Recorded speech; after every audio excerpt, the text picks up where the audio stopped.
It is March 26, 2026, and welcome to Radio Free Nintendo. I'm your host, James Jones, joined today by Mr. Greg Lay.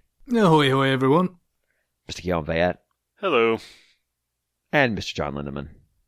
It's great to be here, James. I did listen to the show last week before I got here, the part that is relevant, and I liked the idea that John was keeping the show mature. I kept it on track, kept track of the time. I didn't let anybody babble. Mm-hmm. It's got nothing to do with maturity. I think that's what's called a tautology, isn't it? Yeah, kinda. That's a valid way of wording it. Yes. We are going to get right down into RFM this week, which is to say that I don't have the episode number in front of me, and I'm going to ignore that fact while I look it up quickly. It's 969, James. 969. I already looked this up. Nice. Yes. Yeah. It's double nice. We're going to start with some news, though, which is unusual for us. We don't usually start with news because the thing about news on podcasts is that they are instantly dated, and we don't have the capacity to get podcasts out regularly. We do it occasionally if there's big news. But the news in question is the announcement that Nintendo is going to be changing the pricing strategies in North America for Switch 2 games. Historically, Nintendo has kept price parity from their digital games to their retail games. The MSRP would be set to the same number as you would see on their website or in the eShop, which is just a website. And that way, retailers could feel confident that if they're selling the game in a retail environment, that they're going to be able to be price competitive with Nintendo's own offering. It's kind of the quid pro quo for them offering retail space to Nintendo for console and for managing things like console sales and marketing material and co-marketing product and stuff like that. Historically, because of a few factors, that has not been the case in other markets, particularly in Europe, where Nintendo has allowed digital games to cost less than their physical counterparts. Obviously, for Nintendo, there's a bunch of reasons for that. One, they get a smaller cut of physical games because there's a retailer involved. Two, they have to produce and logisticize a physical-ass product. And three, they're going to have to pay some kind of duty on these physical products. They may not have to pay on digital products. Some places do have duties on digital goods. That's a very stupid idea that you're importing a digital product. And this is the thing that only an army of lawyers and bureaucrats could come up with the language to represent. But it's fine. We're going to set that aside. But also in Europe, Nintendo doesn't have the ability to say this is the MSRP. They can only make a suggested retail price and tell retailers, this is what we're going to charge you on a per copy basis. So you can set your margin wherever you want. You could have a negative margin if you wanted. It's probably not good business, but go nuts. In North America, they do have some leverage they can apply to retailers to be in line with the pricing structure that they've put together because, of course, other retailers don't want to be undercut. So they can potentially deny you stock in future games. They can do lots of soft things to make your relationship with them less fruitful. They've got levers they can pull to enforce MSRP. Now, are they going to enforce them equally across vendors? No. If Amazon breaks MSRP, well, I don't know. Nintendo and Amazon had a big, long feud for nigh on a decade, so maybe. But functionally, Nintendo and the retailers have had an agreement that the prices would be the same, and that is in part because Nintendo needs a good relationship with them to have product on shelves, such as console space, such as marketing material, the sale of toys, which is Nintendo's particularly leveraged against rather than Microsoft. Because, John, how many toys do you think Microsoft's games division produces? Not much. Not a whole lot, no. Do we consider like electrostatic fridges toys, or the thermo whatever they described it as? It's actually a refrigerator. You mean serious cooling equipment? That's right. I consider that a toy. It's actually quite serious, Greg. It's probably analogous to those play sets that they have for children that are like ovens or whatever. Like it's similar to that, isn't it? It's it's Ollie Hobby. It's the easy bake oven of cooling. It's not really an oven. It's a light bulb in a box, but still. Fun fact, the Easy Bake Oven is probably an endangered toy because the difficulty of finding bulbs that are capable of producing that kind of heat in a post-LED world. Your children's children won't have easy bake ovens. They won't know how to cook food with a light bulb, and they won't know how to keep cold things almost as cold as they were when they went in with thermostatic coolers. Shaped like the Xbox. But ultimately, Nintendo's relationship with retailers is more important than Microsoft's, definitely. And I mean, you could see that. Microsoft essentially has no shelf space left at my local Target. Like, they're down to a single shelf, which is wild when you think about it. Sony's also down significantly. Nintendo has gotten more space. They've been the beneficiary of the space reduction of their rivals. And so that kind of relationship is important, and part of it was, hey, we won't undercut you on price. What's not happening on the sale, or excuse me, on the change of price, though, is they're not increasing the price of games on the market. What's happening instead is retail games coming forward will not necessarily be priced the same as their digital counterparts. And of all games to start this with, of all of the things they could have said, well, what game should be the one for that? You would think, it's going to be like Pokopia, right? No, it's Yoshi and the Mysterious Book. I guess because it's the next game up when they finally had to pull this trigger. Yeah, that would be my guess. Although it's worth mentioning that Yoshi seems to be a discount, but a lower price game in general, right? Because it's $59.99 digital and $69.99 retail. Yeah, and even here, it's priced like most Switch 1 games were priced.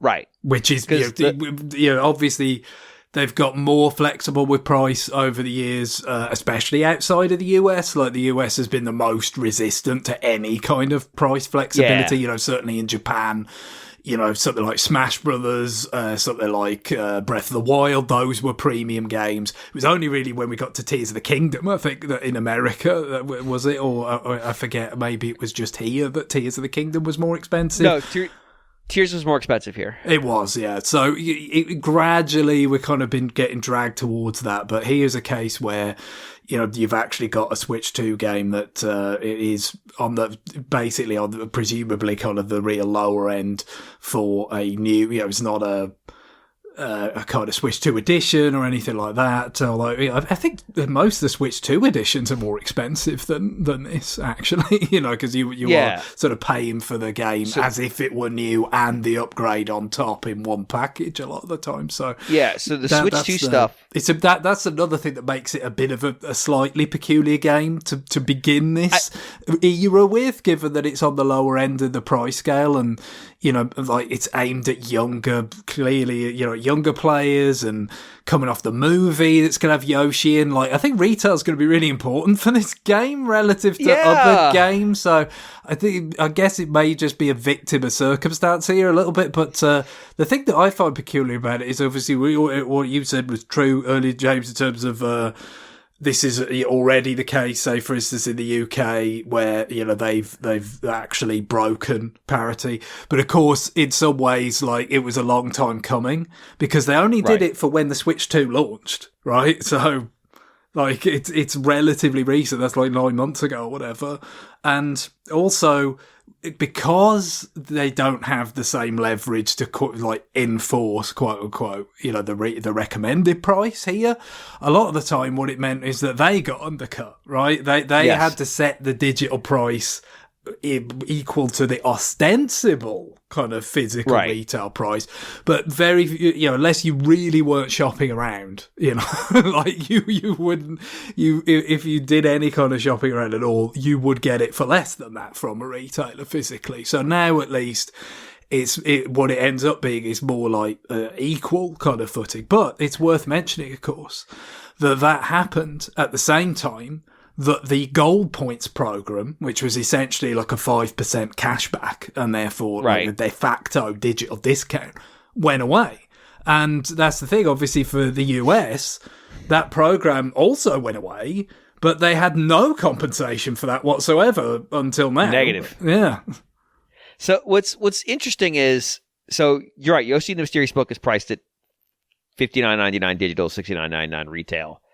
$59.99 was the base Switch 1 game, and then I think the only Switch 1 game in the US that got the premium price point was Tears of the Kingdom, which went to $69.99. Switch 2 games, that's basically the number, is the old Tears of the Kingdom price, and then $79.99 is the premium. That's your Mario Kart. There's not been a lot of those, though. Like those are pretty rare.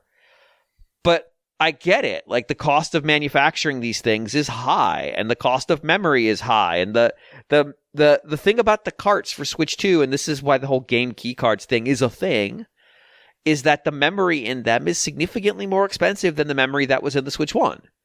Because it's got to be a lot faster. It's got to stream off the cart much faster than it did for the Switch 1, just because the file sizes you're dealing with are so much dramatically bigger. So, like, the technology in that card is more expensive to produce. Additionally, the cost of manufacturing anything silicon-based is higher. The cost of logistics is higher, and not just because of things like tariffs in the U.S. or because of the ongoing military conflicts that have increased the price of petroleum. Simply put, the market for shipping is still kind of fucked up from 6 years ago. Like, there's a lot of push-pull economic factors that are making it less and less viable to do the process they do when they manufacture these carts, which I believe is the carts manufactured in Japan. They're shipped, I want to say they're shipped not in their boxes to North America, and then the boxes and paper are printed, I want to say, in Mexico and assembled.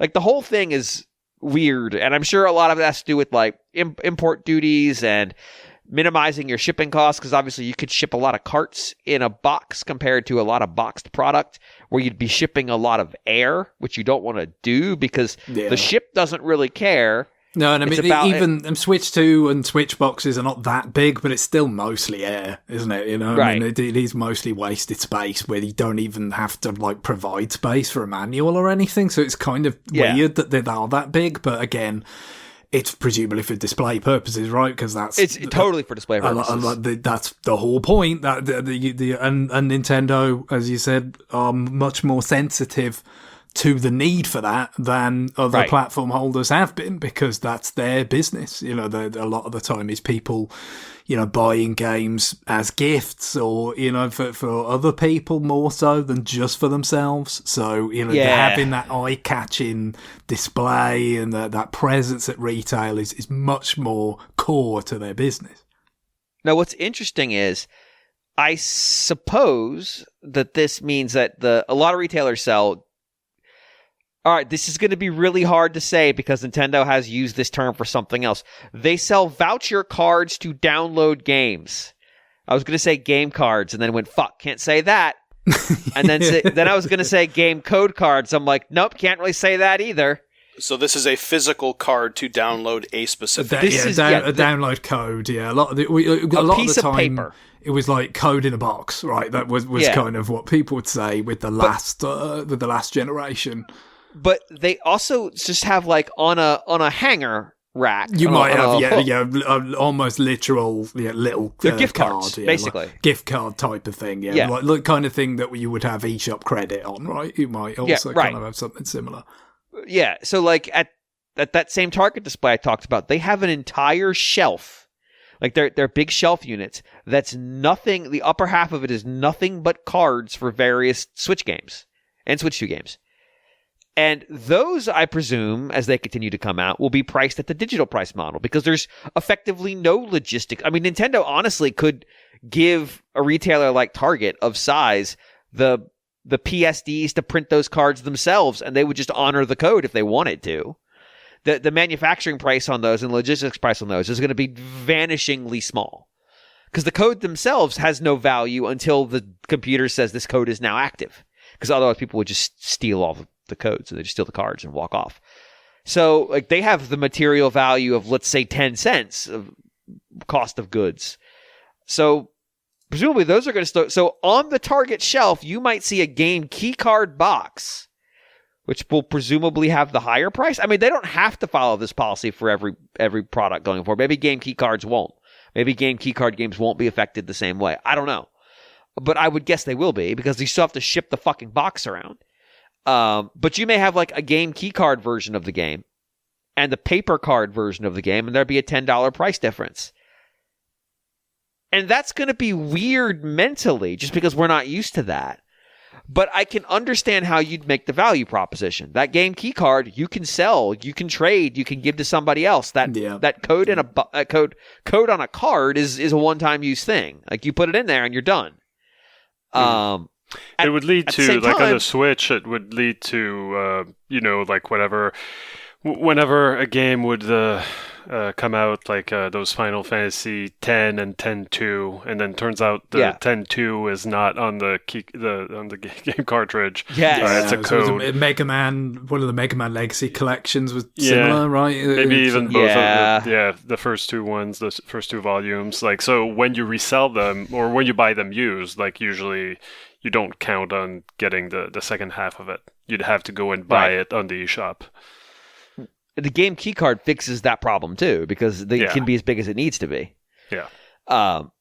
It's not like this story in and of itself probably isn't that big. I do wonder how it's going to affect the relationship between Nintendo and their retail partners. Oh, I think the timing is the most interesting part again. Yes, because again, that was where I was going to go. Why didn't this happen? As it did, like you said, obviously it's a different situation, it's a different context outside of America, but changes were made outside of America when the system launched, which is like, that's the natural time. If you're going to break a kind of long-standing practice, that's the time to do it, right? It's just like, hey, it's a new platform, the economics around it are different, as you said, in terms of the nature of the game cards, the need for the higher transfer speeds with data, all the different stuff, right? It's just like, it's time for a change, even though a lot of those factors that why you want to change might not be intrinsically tied to that transition. It might be just the better part of a decade of inflation, and some of those years were relatively high inflationary years, and all these other factors that have been driving costs up in specific ways, instability, uncertainty about the future, and how unstable things are going to be. You want to price those things in because you don't really want to be revising it every year or 2 years. You want to set a marker for a sort of a generation, broadly speaking, and try and hold to it. Certainly that's the kind of behaviour they've exhibited before. And yet seemingly it's like, no, you see what they prized that relationship with US retail so highly that it's like, no, we're going to hold the line there. And then we get 9 months in, it's like, no, we can't hold the line. It's like, no, we're not doing it. And I don't know whether that is anything also, not just the market conditions and the global, sort of climate for costs and uncertainty and everything else, whether perhaps anything about digital adoption on Switch 2, or, just they're looking at the data and saying, hey, you know what? We're not as sort of leveraged on retail as maybe we used to be. We've said it a million times, that this is inevitable. This is where they want it to go. The margins are better for them outside of that, having to rely on retail so much. So, this is a move they want to be in a position to make in a lot of ways, although there can also be negative shocks that kind of push them in the direction that they'd rather not be experiencing also. But the fact is, it just seems to me like it's peculiar that you'd get this not very far at all down the line and say, time to pull the lever. We got to make a change. I wonder if part of it also is they've gotten to the place where maybe they've figured out how to soften the blow with retailers. Like, maybe they've just been talking, and both parties now have come, because they're both dealing with various economic shocks going on right now. Maybe they've found some kind of commonality that they're able to work through with at least a good portion. We have been wondering about this weird renaissance of the physical goods, right? Amiibo, obviously, but there's even some other things. And how much of that is part of it somehow? I don't know. It's just like, especially... We'll commit to make more physical shit for you to sell. You got all this, obviously this is a bit ancillary, but all the merch stuff for the movie coming up and all that, like it does seem like maybe it's kind of like, hey, we can we could find other ways to kind of make you happy, to fill your store with product, and I guess the problem is it's not going to make them that happy if they can't shift it. Right. So they're going to be hoping the movie does really big business and it's going to help drive sales of like they've got the Super Mario Brothers Wonder amiibo coming out alongside the Switch 2 edition and add-on content this week. I think it's like 2 weeks from now. They've got the Mario Galaxy ones coming out basically to tie in with the movie, considering, Mario Galaxy itself came out in October? So it was kind of a while ago. Maybe that just, it's synergy with the movie and all this stuff is actually gonna do some positive numbers for them. I don't know. I've got an idea to kill two birds with one stone. Just make like gimmick showings of Super Mario Galaxy movie, like bring your talking flower days. Jesus Christ! Yeah. Wow. That's dark. Can we just like hack the talking flower to be Jay Sherman, the critic? Just, it stinks. It stinks. The other part of it, though, that's interesting on the retail side. I wonder if, things like they've announced a whole new set of Lego stuff, which is great for retailers. They've announced a bunch of other things, merch that's coming for other franchises. The very young kind of audience line, My Mario, right? We talked about that before, the wooden blocks and all that stuff. We'll get this stuff to you, and we talked about it kind of in passing. The fact that Warp Star, the Kirby merch gods who will put Kirby on anything, has effectively been taken over by Nintendo. And it is now Nintendo focused instead of just Kirby focused. And you can already sort of see the effect of that on merchandise in Japan. Stores that would sell like, oh, this is a shopping bag with Kirby on it. And there'd be like 3 of those, like 3 different reusable shopping bags with Kirby. Now, alongside Kirby shows all the other main brands. So there'll be like Pikmin, Mario, Zelda, whatever. And you're starting to see, and Pokemon was always weird, you're starting to see maybe a little bit of Pokemon live alongside them, which has got a different deal, but it's not, Nintendo doesn't have an in with those guys to call and be like, hey, we want to bundle this in. Can we make this work? Because in case y'all forgotten, they're 33 1/3% owner on top of whatever percentage of ownership they have indirectly because of their partial stake in Creatures. So like, they're the plurality owner, but indirectly. I wonder if the idea is just keep creating things to sell so that we're not just a video game brand, which we've talked about, part of their whole brand expansion plan. And as a consequence, we can give the retailers a leg up on that stuff. And they're not competing with us directly, although you can buy a lot of Nintendo's merch directly from the website. They had Lego kits there that have long since been sold out in stores that I guess they just got an allotment of to sell and nobody ever thought to go to Nintendo's website to buy them. But ultimately, like, they're going to have to do something, because if I was a retailer who invested heavily in the cost of running a Switch 2 launch event like Best Buy, my Best Buy sold over 100 Switch 2s that night. Like, significantly over 100. Like, I think they said they had 80 reservations at that location, and they had people lined up around the back of the store who they were saying, yeah, you'll probably get one based on the extra allocation they had.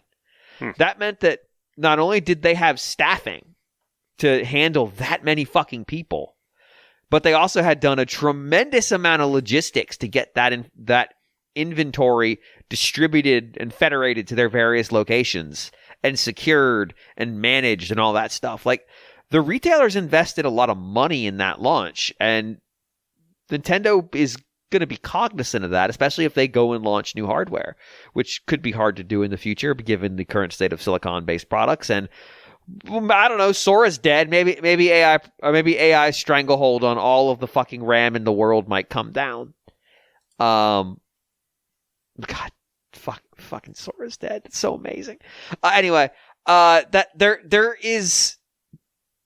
But I get it. Like, the gap between the price of good is probably become so unsustainable that Nintendo probably felt like they had to make a move here. And yeah, Nintendo would love to sell more of their games digitally. It's one of the numbers they always talk about in their financial briefings. Because when Nintendo sells you a game off the eShop, what percent... John, I'm just going to ask you. You can use some common sense here. What percentage of the money do you think Nintendo keeps when they sell you a game digitally on the eShop? One of their own. One of their own? Yeah. Like 100%? Yeah. They get all of it. Every last cent goes directly into their coffers. Yeah, I mean, there's no one to get a cut out of it. Yeah. Or there's no one to give a cut to, I should say. Yeah. Whereas when they sell you a game retail, they absolutely, the retailer gets a cut. I can't say the numbers. I have a vague knowledge of the numbers, but I don't want to throw them out there and be wrong. And I've seen 30%. Yeah, that's roughly what the number is. But my understanding is it's not necessarily the same everywhere, and market power. Yeah, definitely wouldn't. Like some retailers, like a retailer like Best Buy, would get a sweetheart deal. I'm sure, or Target or Amazon, whatever. Yeah. And there is some degree of we don't really talk about the numbers because it's better if our other retail partners don't necessarily know your numbers. Yeah, retail is weird to think about now because it's like, retail, there's like a person-to-person element with retail where it's just like, hey, let's make a deal here for this retail space. It's just like weird physical element to it that it's just, There is we talked about this probably a decade ago now, because Best Buy were the originators of it, where they had all this retail space, and they had essentially given up a lot of things that Best Buy used to sell. If you were around back in the day, you would know that Best Buy would have just stuff. They would have stuff everywhere. They would have CDs. They'd have DVDs. They'd have a huge DVD section. It was massive. All that shit's gone, and they had to fill that space, and some of it was given up to cell phones. But ultimately, they decided that they didn't really want to be in the business of being the. I'm trying to think of a nice way of saying this, of doing the work for Verizon to sell you a phone. So they just started leasing out space. They leased out space in their store. Here's space. They lease out space to Google, so Google could sell off their phones, or Samsung or Apple, and they lease out space to Verizon or AT&T to sign people up for contracts on the show floor. And they eventually more and more of their floor space wasn't theirs. It would be space belonging to someone else. It was almost like they were running a shopping mall. Yeah, that's the thing. I mean, it's weird to think about, but when you're walking through a retail store, every single inch of space there on the shelves is whatever is there is at the expense of something else. Something else has been moved out because it wasn't making them enough money in that particular spot. Or it never got its spot because they had to get rid of these fucking Halo 5 statues. Hey. Well, no, I mean, we joked about personal attacks are not necessary. You'd go to Best Buy, and the era of the premium edition with the statue, which is mostly gone away because retailers fucking hate that shit. It would be on sale cheaper than a copy of the game by itself because Best Buy needed it to fucking move. It was taking up a shitload of space. Yeah, and it's just funny, all of this stuff. It's funny seeing stuff like older consoles and stuff like that are, on eBay, and they're so expensive because there was a point where you could get that stuff for a song at a retailer because they were just especially at the end of a console life cycle, retailers are just get this off of our shelves because it's actually costing us money. We need to get it out of the warehouse. We need to clear our warehouse. We need to clear our shelves. This space needs to have something that's got higher margin on it, or maybe not higher margin, but higher volume. So we can get rid of, so we can we can use this space more effectively. And that's part of the reason when I mentioned that my Target has greatly reduced its Xbox. I would say its Xbox from even just 2 years ago is about 33% of what it was before at that point. There's not a whole lot. There are no Xbox consoles currently in their retail environment. They might have some in the back. That's what I'm seeing here too, is where it's mostly it's mostly like game pads, like kind of high margin stuff, or game cards. Yes. And the Sony space isn't as reduced. I would say it's cut in half. But there's no consoles. Now, there's a difference. Xbox doesn't have consoles in there because I don't think Best Buy has any in stock. Sony's PS5s aren't in there because they don't fucking fit in the display. They're big, yeah. They're in the back. Huge. It's a huge box. Why did they make the box so big? Well, because the console's that big. Why did they make the console so big? Has the Xbox gone up in price in the US, or is that just in... Okay. It has. Okay. I think it went up in price in Canada and other countries first. Yeah, and then probably... it did it a while ago at this point. But yeah, it has. Yeah. But ultimately, the root issue comes down to if those consoles were still making money for retailers, whatever bullshit that you have to deal with, they would still have their shelf space. But they're not. People don't buy games on the Xbox physically. Like Microsoft publishes the number. It is as close to a digital-only console as you can get while still having a CD drive. Sony has versions of their console that don't have a CD drive. They very much are, I would say, digital first-ish.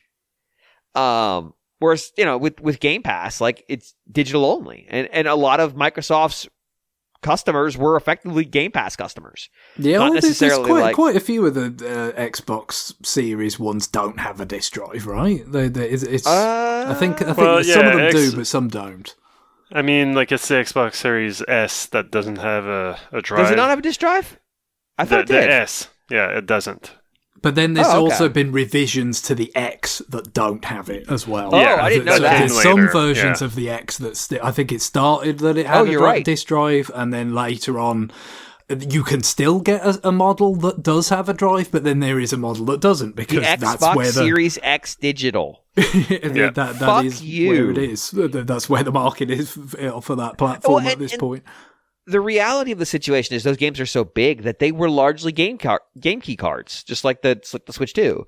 Like you put an Xbox Series X disc in the Xbox Series X, the very first thing it does is download the game.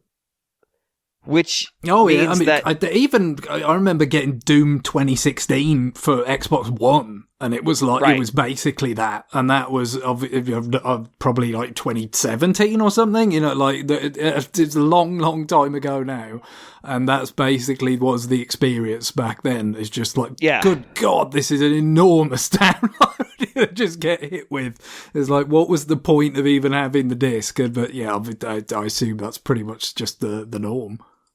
It's weird. Like, it's all so weird. But yeah, I mean, obviously, for a number of reasons, the best Target's decided that the Xbox is not they'll feature it as much as they might be contractually obligated to, and not a single inch more. I wonder if, when not the Target I go to when I go to Target monthly or so, but one closer to my parents'. They remodeled, and they did the whole thing where, like, they close 1/5 of the store and jam all that shit wherever and remodel it, like, in waves. When they did that section, there's 2 Nintendo sections in electronics now. There's one right in the fucking front of the electronics department. And it's literally the kiosks the registers sit on are just shelves devoted to Nintendo's stuff. Not necessarily games. It's a lot of merch, but there's some stuff in there that's electronic as well. And then their normal section. I wonder if they might see a reduction in their space there. I would argue that they've doubled the retail space if you go back to like Wii U times, which is crazy. Crazy. But there's so much fucking merch. There's so many plushes of Nintendo characters and Pokemon characters and like Nintendo iconography in plastic form that it is absolutely dominating their shelf space in a way that feels alien to people who were around in 2013 to 2016. But here we are, and I wonder if this upsets that dynamic, or if perhaps that cake's already baked. And retailers, I mean, if Nintendo's, I mean, I guess I say if, we know that the digital sales component has increased. The digital first component of Nintendo's retail, or Nintendo's customer base has increased. I wonder if the retailers just already saw the writing on the wall, and this is just an extension of that.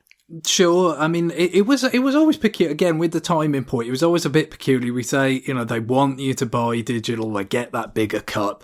To have a situation where it's like they had an incentive in the gold points program, and then, to take that away and replace it with nothing, and to keep the digital prices retail parity for the first 9 months is peculiar, because it's like, okay, it's almost would be like saying mission accomplished, right? We don't need to encourage people to buy digital anymore, because we're actually going to essentially like make it more expensive by getting rid of the gold points program, and not having any kind of compensatory measure. Right. So like that was a little bit peculiar.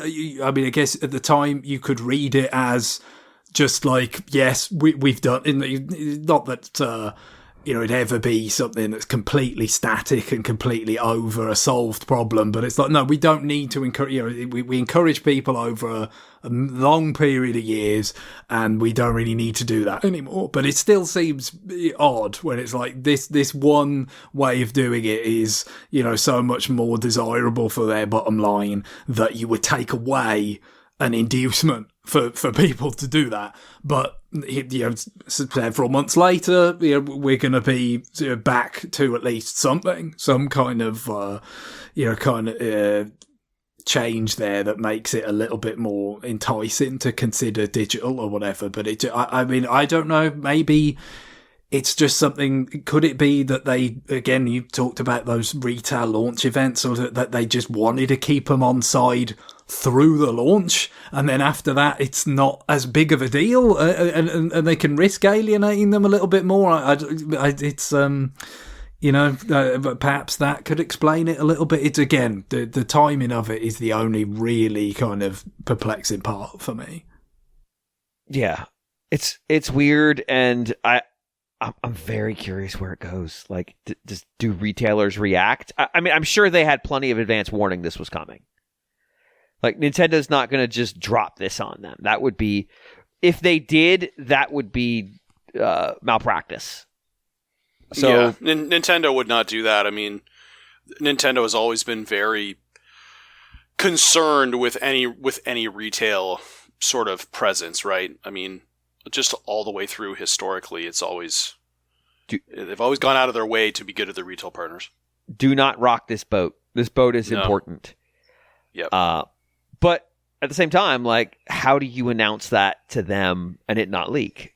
So maybe they didn't get a ton of advance notice. Maybe they got like, hey, here's the email we're going to send out tomorrow morning, just so you know.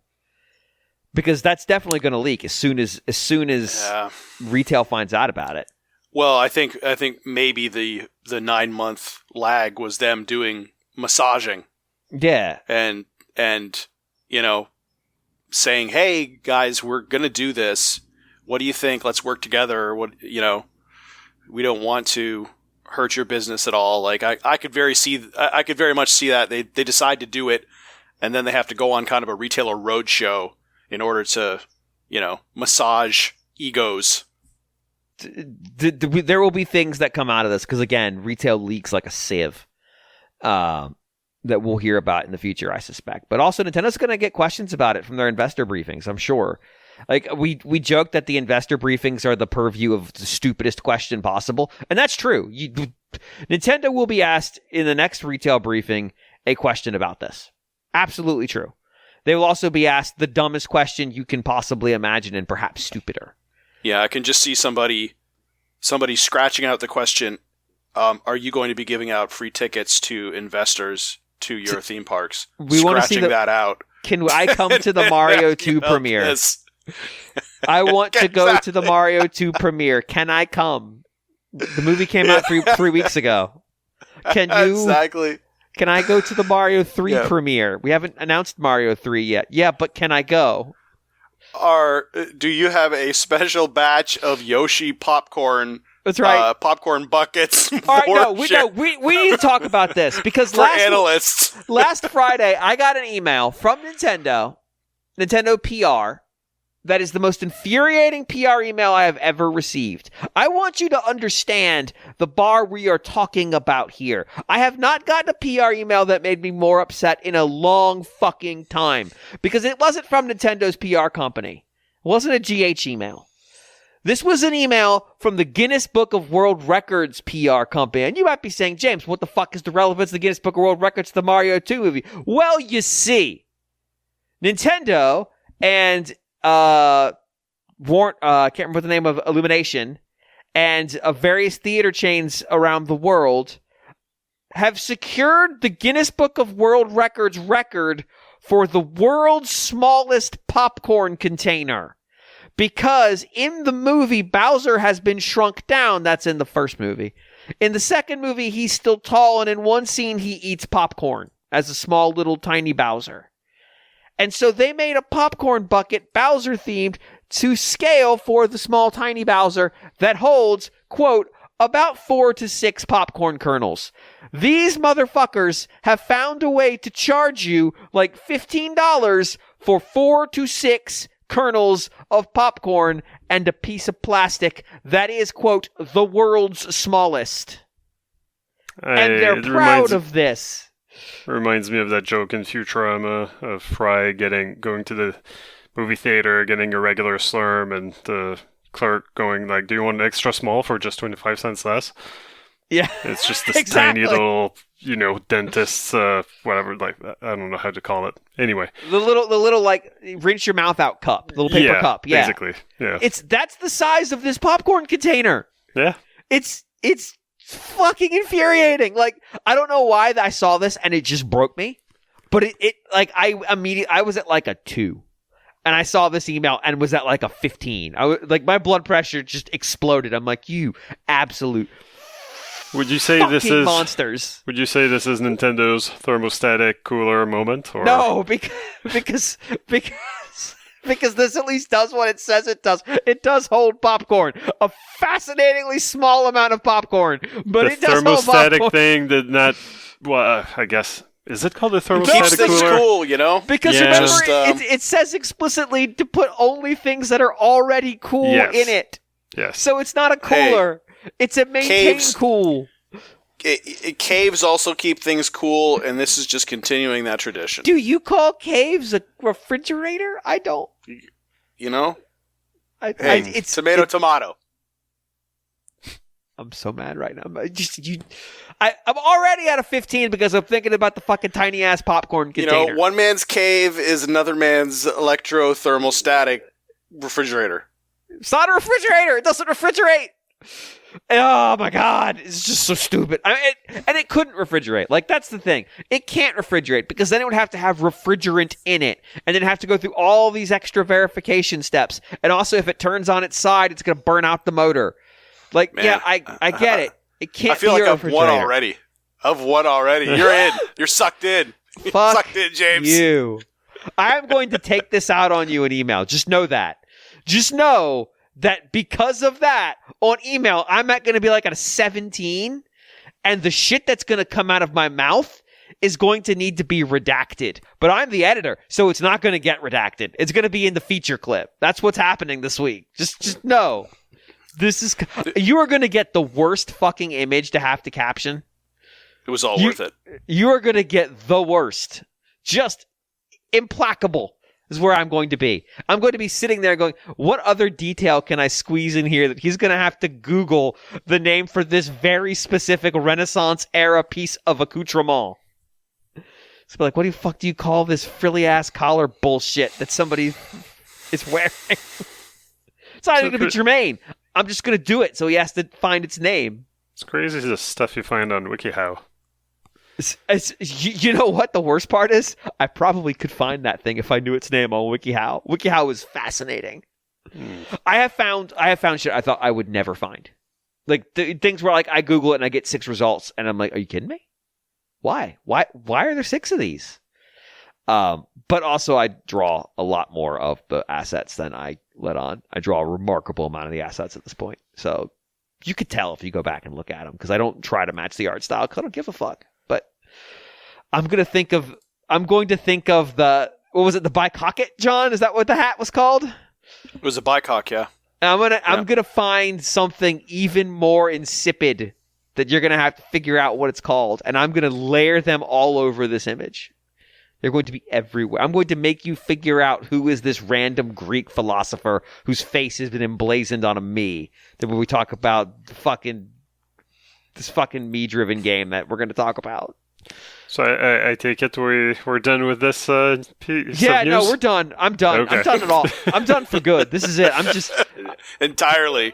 I'm fucking finished. That's where we're at right now. I am so done. I am the donest. Put a fork in me. I'm done. All right, we're at 45 minutes. And I think it's probably irresponsible for us to try to pick up something else because we're going to end up with an hour and a half long segment. So why don't we take a break here? And when we come back, we'll do some stuff. We've got some emails picked out, but also we have some new business, so we'll do some stuff. So stay tuned for more stuff. 5. For more electric thermostatic action. Electro-thermostatic stuff. I like the fact that we're calling it... I'm fairly confident it's not thermostatic. It's wrong. I mean, it's I don't know. intentionally wrong. I think it was just thermoelectric. Was Yeah. the terminology Okay. that was used. So it's just like it's pretty temperature and electricity. Fine, yes, okay. Yeah, I mean, I usually think of them as Peltier coolers, but yeah, I think it is just thermoelectric. God damn it. God damn it. All right, and we're going to end this segment. Bye, everybody. There will probably be another segment depending on whether or not I find a way to strangle John through Discord.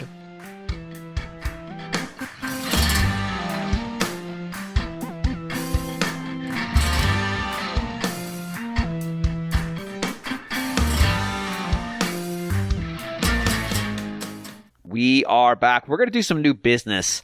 If we have time, we're going to get to some listener mail because it's not been around for a bit. But Guillaume's going to be out for a little while. I'll let you decide how much you want to say about that. But we wanted to make sure we got the opportunity to talk about some of the stuff that has come to he wants to talk about before he is going to be gone. So, Guillaume, I'm going to actually let you kick us off with your new business. Sure. Well, that's not the... That's a burst of mystery right now, I guess. Like, I don't think that if I reveal... I don't know. I don't think that there... Shit. Is there enough of me on social media to figure out where I live and to come break into my home? I don't know. I'm disengaged at this point. It's one of those things... It's one of those things like, people are going to notice you're not on the show, but it could have been for any number of reasons. Right. It's just... It's like you're going to be gone for a little bit, and I just wanted people to know that, and then explain why we're doing new business, even though I might have hinted earlier we were going to do email. And also, how do you know your home is not like some Home Alone trap that, you know? Oh, I thought you were going to say, how do we know that Kevin McAllister's not in his home right now? hey, who knows? I mean, you do you, Guillaume. How old would McAllister be now? About 50? Probably. How do we know Macaulay Culkin isn't in Guillaume's house right now? Forget it. I'm out. How indeed. Sure. Is that the episode title? Like, how do we know Macaulay Culkin's not in Guillaume's house right now? That's a very specific episode title. I'd have to make a very complicated image for. Oh, man. And part of the appeal there is that means you're going to have to describe this fucked up image, but I don't think I even have that in me. Just call it the Macaulay question or something like that. The problem I have with that is that Macaulay Culkin wouldn't be at home, and neither one of them would be alone. That's true. What if Guillaume's not at home? I knew Greg would have an opinion. That's the thing. So I appreciate him. I saw that film when I was very young, and it made a profound impression on me. What if Guillaume is recording right now from a cafe and Macaulay Culkin is there? What if he's living in the walls too? So that would be his home. Like, we just don't know it. He's a weird dude. Unsurprisingly, the life he lived made him kind of a weird guy. Who could have seen that coming? What I never saw coming was the turn that this would take, my new business. I did not... Please, anyway. rescue us, Guillaume. Yeah, seriously. So, moving From on. ourselves, specifically. Yeah, I'm going to Japan for the first time in my life. That's pretty exciting. And I'm eager to do, all the stuff that you do when you go to Japan. And one of the things that I was eager to do was to go to the Nintendo Museum. Because why not go there while you're there if you're a Nintendo fan? Am I right? At first, I was almost gonna skip it because like I'm too cool to go to Nintendo Museum, and then eventually I realized like that's really stupid, and you're definitely not too cool for anything. So I very kind of, and also I'm a procrastinator in everything. Like I just it's really bad. But eventually I was like, okay, we're like a month away. I should probably look into this whole Nintendo Museum thing. Turns out like I should have planned it 3 months it's crazy. Before the month that I am going to Japan. So, you're planning a trip in April? Well, you should have planned your visit to the Nintendo Museum in fucking January. It's bad. It's a weird system, and I don't like it. Initially, I was a little bit confused about what the recourse was if you failed to participate in a draw 3 months before the month that you're visiting. I don't know. Like it was unclear when tickets would be on sale. Turns out that at any moment between the time that they do the draw for the month and the time when the month happens, like until the day before when you want to go, there might be tickets that free themselves just because some people maybe canceled their ticket or moved it or whatever. So eventually, like sometimes, and that was like nightmarish for a few days there, because like once you have in your head the idea that at any moment a spot might free itself just on the day that you want to go, then like that's it. Like you have no choice but to keep an eye on that fucking website like every second of every day, because otherwise you might miss like the 1 minute window when a spot frees itself and it gets snapped by someone else. So for I don't know, maybe like 3 days, I was lucky, but for 3 days I was probably a little bit less productive at work than I should have been, and also a little bit more distracted, doing whatever, playing video games, watching stuff on TV. Always trying to keep an eye on the calendar to see if the X turned into an O, and then like click on it. Okay, it's for a time where I can go, and then click through that. I thought I was good. Like I thought, they say like, okay, well, once you start a process, like maybe save your credit card info so that it goes quicker the next time, and so that you have a better chance, right? But what it didn't say was that they would call to they would use a phone call, not a text or anything like that, a phone call to establish that the phone number that you enter is yours, to establish your identity, I guess. And what I had forgotten is that my phone plan does not include international calls, just calls within Canada. And so I didn't think like, oh yeah, so they're going to call me and, it's not going to go through. Like I literally, anyway, so I went through most of the process. Like I was so psyched that randomly at like midnight after I finished watching something, I looked at my phone and there was like the spot that was open on the day that I wanted to go. I rushed, I clicked through all I need to click. I make it to almost the end, and then comes the fucking phone call thing, and I'm getting error messages, like what the fuck? And so, oh shit, like I realize, okay, I might not be receiving these, like I remember that my phone plan might not allow me to get these. So I run to, I had my phone in hand, but like I run to my desktop, to my laptop, anyway, to my office, and go on my provider's website and go into account, add like an extra so that you can receive for a few days international calls, and I managed to do that before the countdown of 5 minutes goes all the way down, and then I get the fucking phone call, and then I confirm, and then I get my spot. Man, Wow. Good job.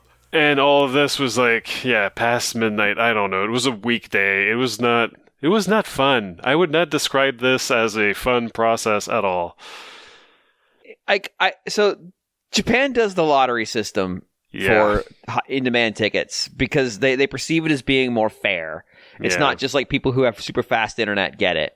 Yeah. And it does reduce scalping because a lot of times they let you into the lottery pools based on previous transactions. Sort of proving like, oh, you're a fan club member of this concert of this band, and you're a real person. We've established that through things that you've done. You're not just a scalper. So you get in your first draw of lottery. Yeah. And then the second draw of lottery is like people who register because they've bought tickets through this outlet before. And then the third draw is just like your general admission, first come, first serve stuff. Mm-hmm. Pokemon is gratuitous with this, for it's just like they'll lottery off the ability to come into the store on days they roll out new merch. So when they rolled out, I can't remember what the merch rollout was for, but it was like last week. They did a lottery drawing in order to be in there first. I think it was the anniversary. Yeah, it's the anniversary set. And so because there was a lot of like super limited edition merch in that set.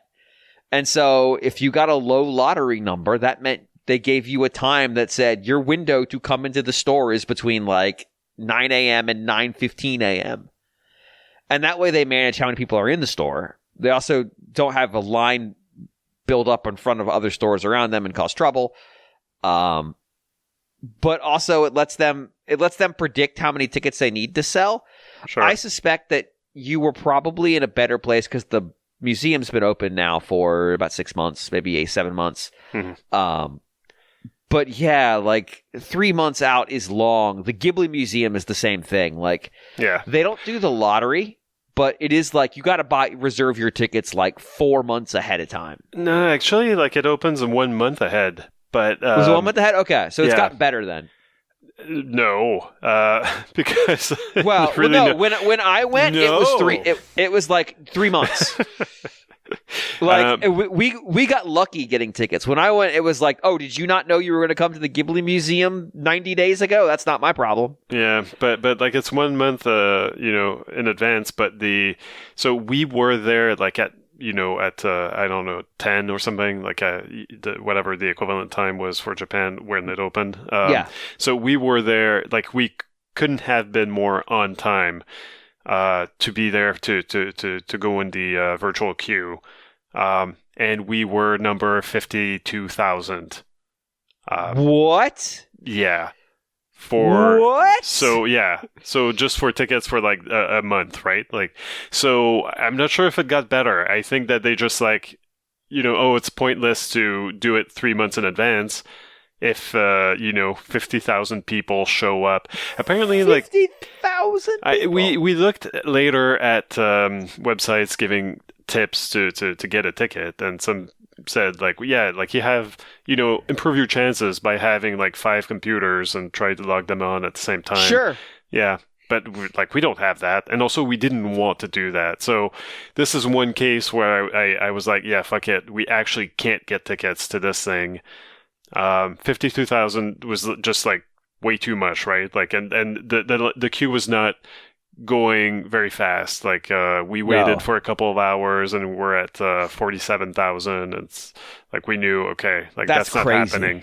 It was like past midnight at that point, and it's like, fuck that. We got lucky because some opened up and somebody grabbed them through a third party for us. But yeah, I mean, for one, the museum's tiny. That's part of it. Yeah. But that's bonkers. Well, so that's one thing about the Ghibli Museum, though, is that I think that you can have a third party get them for you. For the Nintendo Museum, you need to be like a Nintendo member, like what's the name? A Nintendo account holder, My Nintendo, right? Yeah. And yeah, like if you're not the person that you say you are, you're not getting in, basically. But the Ghibli Museum, I know that there are tour companies that buy some tickets and that Yes. if you get a tour with them, then you can get it. The ticket is like $10. It's very cheap. It's affordable for families. Like it's so that's pretty great. The tour is like $300 because they know, right? Right. so we we didn't weren't pay doing that. Yeah, but okay. it was we bought it through a third party who I think was quote a tour, but the tour constituted we will mail you your ticket. Right. Like it was not much. And it's awesome. It is a very cool museum. It is not worth that kind of effort. Yeah, well, yeah. We figured we would see some anime at some point on the trip. Like you'll encounter a little bit. Yeah, it comes up occasionally. Yeah.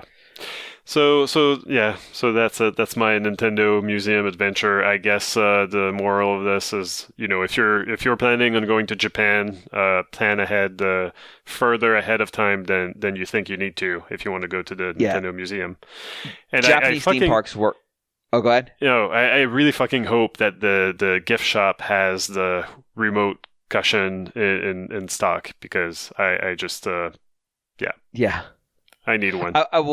I will also caution, if you're trying to go to like Universal Studios that's in Osaka, or Disneyland, or Tokyo, or Disney Sea, which is a very funny pun. It took me 10 years to realize that was a joke. They have some similar systems, especially for like parts of the park that are new, like the Nintendo section. So be cognizant of that. It's not as bad, but like if you want to get into like the new section of Disney Sea, I think there's like a whole fucking process you have to go through. This isn't getting into that park. This is getting into a very specific section of that park. Just because it's not that big. Yeah, we're not doing theme parks, but it's good to know. Like it's. Yeah, just things to keep in mind. Japan loves their fucking lotteries. So Guillaume, was this an automated call for you, or was it somebody actually calling you? It was an automated call. Maybe I got it wrong. Like maybe I tried to call it. Like maybe I had to call them to confirm. But anyway, whatever it was, like it was Mario not immediately calling. clear to me that it's because I didn't have that on my plan. So it's something to keep in mind, if you're on the similar plan, I guess. What, you don't normally take phone calls from Japan, Guillaume? Come on. Right. Or issue them to Japan? I mean, it could be that way. Yeah. No, I call Japan weekly. Yeah. Come on. I call Godzilla all the time. Well, you'll get to see Godzilla because he's on the Toho building in Tokyo. You see his head popping off on top of the building. Sweet. I mean, I already know that. I mean, we just talked about it last week, but whatever. Well, but like, if you don't know that and you just turn a corner and there's fucking Godzilla, hey, that's a thing that's a thing that can happen and has to me. Like, oh, hi Godzilla. It's good to see you. You're a large animal. Yep. You're looking great. You're looking great, buddy. All right, and I'm looking forward to that. And other than that, I've just played more 100 line. The post game is more extensive than I thought. It might be most of the game actually is the post game, and reaching endings is not quick and easy. And I don't know. Again, I don't know how much I want to say, but like it. Soren on the Discord said that, like, oh yeah, like basically like all the stuff before you reach the credits the first time is basically like the intro almost, and like the rest is pretty much the real game. I saw that and felt despair for you. Well, like, what? I'd say like I'm 1.5 times through the game. If you want, I don't know how else to say that, but yeah, like I'm about halfway through my second run, and I've played 55 hours, which is I guess I was going to say it's not that much. No, it's a lot. It's a fucking lot. It's a decent amount, yeah. And I've been playing also the checking out just today the Tomodachi Life Living the Dream demo that came out, And it didn't take long after trying the demo to remember, like, oh yeah, this is why I spent so much time on that 3DS game. It's really charming. It's really fucking cute. I was a little bit confused at first because I was playing on the Switch too, and even though my icon is my Mii, I guess I hadn't transferred my Mii to the Switch too. I remember doing the work, like transferring everything to the Switch 1, but because I transferred my games one by one instead of doing the system transfer, I guess the Miis are left on the Switch 1 and are not on the Switch 2. So initially, like in the demo, the option to use Miis that were already on your system was grayed out, and I thought it was just like, oh, it's a quirk of the demo, and like, but I did see on Discord that Lemonade had confirmed that you could use your system Miis. So I was confused, but I thought maybe it's just like for the first resident of your island, you have to make it. But no, it's just that I need to do the work of using my 5 or 6 amiibo figures that I have and use them to one by one transfer the Mii onto the amiibo and then onto the Switch 2. I'll try and look up if there's a better way to do that. There's got to be a better way. It's so weird that they're attached to your account and you just can't download them. I guess like it's not the Mii that's attached to the account. It's just the image picture of the Mii. I don't know, but then like you get That's like a stupid. choice of icons and different poses. Like, yeah, it makes no sense at all. So that's pretty annoying. But yeah, like I made my dad because he's pretty easy to make. He's got a very cartoony face, I guess, in some ways. And yeah, like immediately I taught him to swear in French, of course. When you enter words and like sometimes they give you choices of words like for a catchphrase that you want to give them or whatever, or you can type in the catchphrase that you want to give them. And if it doesn't sound right, like if you named them something that the game is not able to pronounce correctly, or if you give them a French-Canadian swear word and they're not pronouncing it correctly, then you can also go separately change the pronunciation. So it's going to be spelled the way that you want it to be spelled in the game. Nice. But it's going to be pronounced the way that you want it to be pronounced.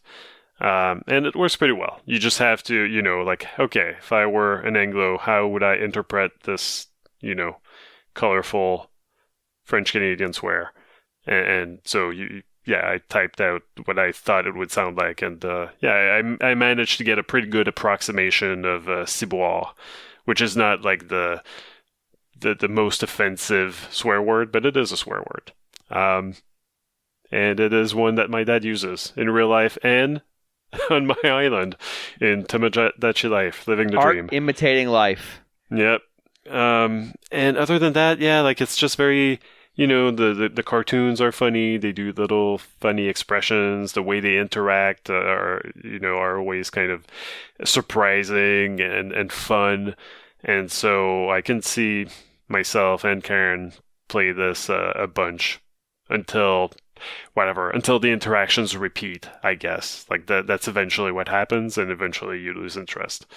But there's something, I don't know, there's something very cool about like having these little caricatures of the people interacting maybe with other people that they don't know in real life, but that you've put in the game. And it almost I just remember thinking like that it was almost how would I say this? Not reality bending, but sometimes like you would think like, oh, and remember, wait, no, this never happened to the real person. This happened to the virtual version of the person that I have in my 3DS, and I must never tell them that this is a thing because they would think that's very weird. Yeah.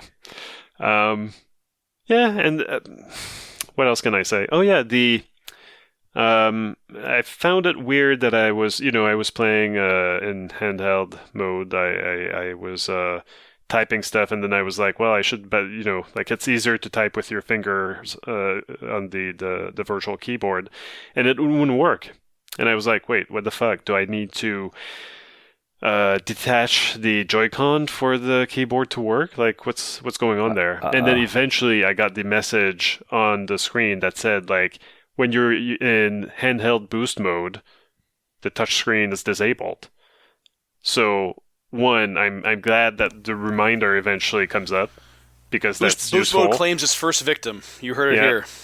And yeah, I had completely forgotten that was enabled and that would be a thing. And so, yeah, like it's interesting. Like, but at least like the Nintendo's not leaving you to just like guess at it forever and never figure it out. You know, like eventually that message pops out. So that's good.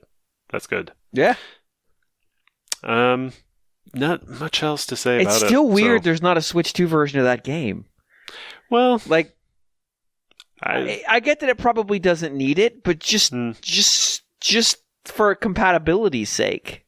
I'm assuming that it just, gets the whatever, the shortened load times and the faster whatever. Like, so like, does it need more than that? I don't think so. Like, it's a 3D game, so it's not going to have that issue of aliasing for the most part, right? Like, no, it just feels like it would have been easy enough for them to just do it, since it is a new game coming out significantly later than the Switch 2's. Like, if it was close, like Xenoblade X, where it was like it's pretty close to the Switch 2's release. This is the better part of a year later. Mm-hmm. Yeah, it just strikes me as a little odd. Like, do the just so you can have another Switch 2 SKU on the shelf. Like, even that feels like a kind of a justification. Yeah. I will end on this. Nintendo was foolish to kind of turn away from the Miis. They're awesome. I love Miis. And the, like sports, Switch Sports Resort. Switch Sports, yeah. Switch Sports, whatever it's called. We've already forgotten it. Why? Because the Miis were not central. The weird teen characters with attitude that they had in that game, they suck. And they kind of reminded me of Xbox avatars, to be honest, which is not a kind reminder. It's not a compliment. Yeah. And like in the Switch Sports, like you could unlock costumes and stuff, which you could not put on your Miis, just on those attitude teen characters. It was not great. And that game, I don't know, I'm sure it sold well enough, but it doesn't have an ounce of the personality of Wii Sports. So I'm glad that the Miis are back, and I'm going to be enjoying this a lot, I think. In Pog form. Yes. Cool. Greg, what do you got? Yes, well, I have started on the expansion to Super Mario Bros. Wonder Meetup at Bellabel Park. Do I anticipate getting much value out of the multiplayer element of it? Not really. Which we could easily extend that to, well, you're not going to get that much value out of the whole thing, because it does seem like the multiplayer dimension is the main thrust of this, where they did the Treehouse demonstration and all the kind of pre-release media about it, just showing that's where much of the actual effort has gone into for providing kind of new experiences within Super Mario Bros. Wonder here. But based on some reviews and things, it did seem to me like, even though it wouldn't necessarily be that expansive, the sort of new single player dimension to it was enough to sort of entice me into getting it, because I enjoyed the game very, very much. But I felt like there were a few things that would have been welcome back then that this actually in the DLC does deliver. First of all, you've got these Captain Toad kind of the Toad Brigade challenges, so it's just kind of mission type stuff. So some of them are very, very short, others are more like a level's length, but a lot of the time it's based around speeding through something, right? I mean, they've got like 4 sort of 5 categories for challenges, but one of them is kind of like a miscellaneous category.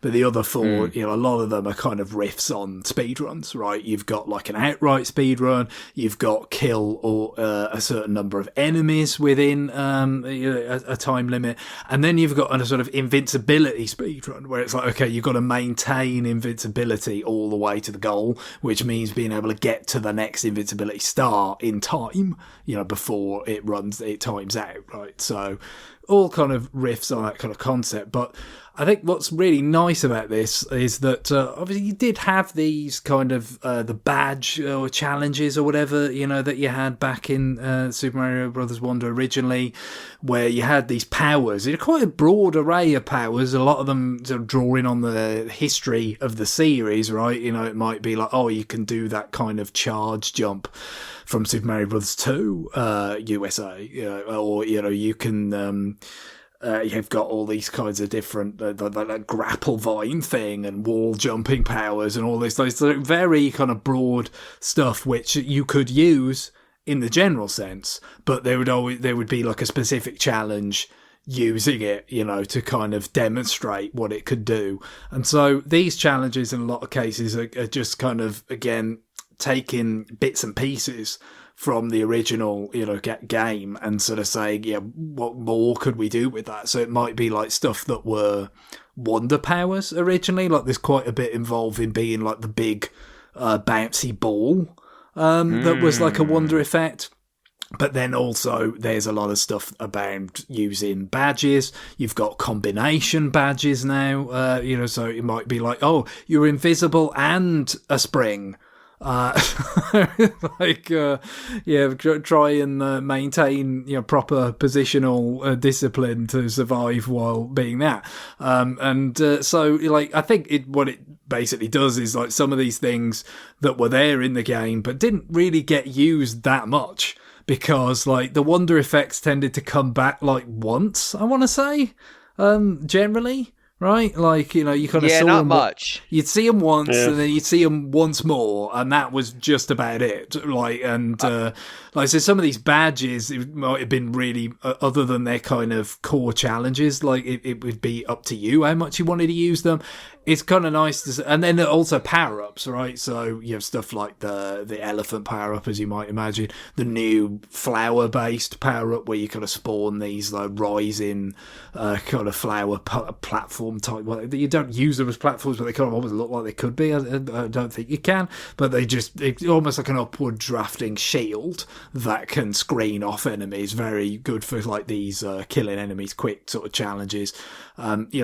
Based around all these types of variables, right?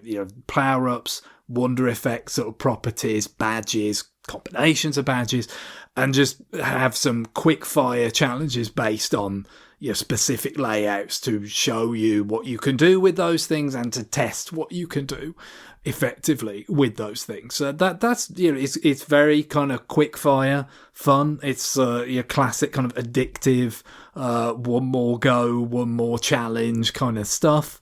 And just works very well with the existing framework of the game that you already had. It's very much the kind of thing I could have imagined there being maybe as like standalone packs or something if this game had a more orthodox like DLC strategy in 2023 rather than as we all sort of surmised at the time. It's just like, well, it probably would have had something like that if it wasn't a case of getting everybody to work on Switch 2 stuff. And in Get this the case, fuck out. Get this game out now. Yeah, exactly. Just get it out and be done with it. To a degree, but it turns out actually, some of these games like Tears of the Kingdom and Super Mario Bros. Wonder were actually also, let's do Switch 2 editions, to kind of help populate the first year of the system's software lineup. But because I think back to, and this was really early days for Super Mario and just Nintendo DLC in general. You remember the what were they called? The Coin Rush like challenge packs for New Super Mario Bros. 2? Yeah, I know what you're talking about. There's a little bit of a similarity. It's been absolutely fucking ages since I played that. Any of that stuff, so don't take it as gospel, but it does provoke that memory a little bit of just like, obviously that was all around high score stuff, right? You know, like running up that gold score as high as you possibly could, as well as like, you know, there were, I think, some quite challenging stages just to kind of survive, as well as, you know, running up the coin score in some of those packs. Here, like I said, it's more about time, you know, rather than a score mechanic or anything, but still, it does like elicit some of those same kind of feelings, and he's kind of doing a pretty decent job. What they also have though is like, okay, you do enough of these sort of challenges, and then it's like, okay, now the Koopalings have emerged again. They're spread across the map, the world map from, you know, the base game. And so once you do enough challenges, it's like a report comes in from the Toad Brigade. There's like, okay, yeah, we've sighted another one of the Koopalings, which you could go and fight them as a boss fight. But it's not just like immediately into a boss fight. It is kind of like a level running up to it. And then the boss fight itself, I mean, compared to this was really the weakness, and not something I would cite as a huge deal, but for me, the Super Mario Bros. Wonder boss fights were particularly kind of weak sauce.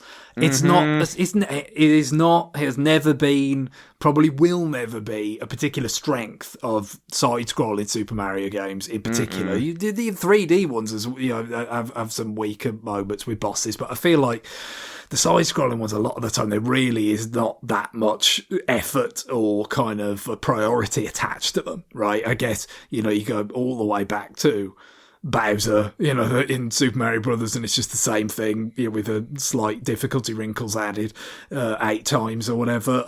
You know, obviously they did expand on that and try and bring more variety and more design, you know, into boss fights. But there was still like repetition. You know, certain Koopa kids were basically the same. You know, like in 3 and 4. As I recall, you know, so you'd have a little bit of overlap with some of those boss fights, and there weren't like huge sort of parts of the game. Again, if you count Yoshi's Island, I think there was a bit more put into the bosses there in terms of, all right, let's, you know, at least make them visually like eye-catching, memorable, weird, funny, like just have different kinds of scenarios and stuff, even if they weren't incredibly difficult or sort of complex in design. But you know, you could go to the new Super Mario Brothers games. Again, they were kind of usually not a highlight there either, but I don't know, just based on my recollection in Wonder, it just felt that's it really, you know, because there's so much of the game felt like it had a lot of, you know, imaginative flourishes, you know, more so arguably than, you know, the new Super Mario Brothers games did, especially because they came, you know, so quickly one after another relatively, you know, they kind of ended up blended together a bit. And as a game overall, Super Mario Bros. Wonder stands out with its flourishes and its, you know, kind of, as we said, relatively kind of one-off, not quite one-off like 6. I think most of the Wonder effects they got at least 2 uses out of. But, you know, these set pieces and, you know, wacky sort of different types of scenarios that were unfolding. And then the bosses were just kind of like, especially was it that I want to say the kind of the metallic airship scenarios, I feel like had like a really perfunctory thing in them, you know, and then there was like the Wonder Bowser Jr. things were not that great. These Koopaling fights, I've done, you know, 4 of them so far. They are, you know, seem like not like to a huge degree, I'm going to say they're incredible or anything, but they do feel like a little bit of an apology, you know, because it's like, okay, yeah, let's do stuff that it feels more like a Yoshi's Island scenario. Let's get some spectacle in there. Let's get some kind of length to it enough to iterate on some attack patterns or things that are happening. Have a little bit of a development there. Again, it's not like anything earth-shattering, these are not treasure bosses or anything, but it just feels like, yeah, if you could have had encounters like these on this scale woven into the main game like the first time round, I think it would have felt even more of a breath of fresh air, and even more like they're taking it, well beyond like the new Super Mario Brothers games in terms of, aesthetically and creatively in this regard. So yeah, maybe a little bit of a make good. Kind of nice to see them, it's like, yeah, the Koopa kids, like people asked for them to come back, when they went missing for however long it was, from Mario World. Not long enough. Mario World up to mostly like new Super Mario Brothers Wii, I guess, like they had some cameos in between, but a lot of the time, right. A lot of the time the actual fights, like there wasn't really that much to them, whereas at least here it's like, okay, in each case, it's like they've taken on a wonder seed-based form or whatever, it's pretty analogous to Kamek coming along and dusting Bowser's minions with the magic in Yoshi's Island. Like some energy, kind of is infused in them. They transform into quite a different form than they normally do, right? So it's like Wendy becomes like a giant Cheep or something, and they all so far have been quite different. So it's just like, yeah, this feels much more in line. It's bringing boss encounters into line with the rest of the game, basically, so far. So I think that's pretty positive, actually. Not going to be a huge deal, I think, for many people. Probably I might care a smidge about bosses in these games more than a lot of people do, and even then it's probably not that much, but I'm pretty happy with that, if nothing else. And then other than that, I guess, like I said, I'm sure I'll have to kind of look at it at some point on the TV to kind of appreciate, the kind of 4K output, because again, like I said, handheld boost mode gave us the opportunity to play the base game in 1080p just a matter of days before this came out. But it does look it looks really quite good on the Switch 2 screen, I'd say, just because, to say something nice about the Switch 2 screen for a change, I do like the colour balance on it. It's like, with the OLED Switch, the vibrant setting I find to be a bit too much. It's, yes. You know what I mean? Yes. But then the non-vibrant setting, is not quite, it doesn't have that kind of pop that the Switch 2 does. Like, feel like the Switch 2, I don't know how much of this is to do with like any HDR sort of implementation, or I wouldn't have thought so. For me, it's just like general stuff. It's like it's got enough of that vibrancy without seeming unnatural. You know what I mean? It's just like it's vibrant, but it's not distracting or naturally so to my eyes. So it's not like glowing at you. Yeah, that's how I feel about it. I'm sure that's a matter of taste for a lot of people. And obviously, the OLED has advantages in other areas, with the black levels and all that kind of stuff. So, there's still that to be, but we've covered that plenty of times. That kind of, is really important for something like Super Mario Brothers Wonder, right? Because it's definitely, from a colour point of view, it's sort of more nuanced kind of game than the new Super Mario Brothers games. You know what I mean? Like, new Super Mario Brothers is very much just like about being bright, whereas the kinds of skies and backgrounds that you have in Super Mario Brothers Wonder, they just tend to have more of a kind of colour gradient to them. You know what I mean? There's just that whole extra kind of level of detail and, kind of, like I said, flourishes that kind of permeate the aesthetic in Super Mario Bros. Wonder.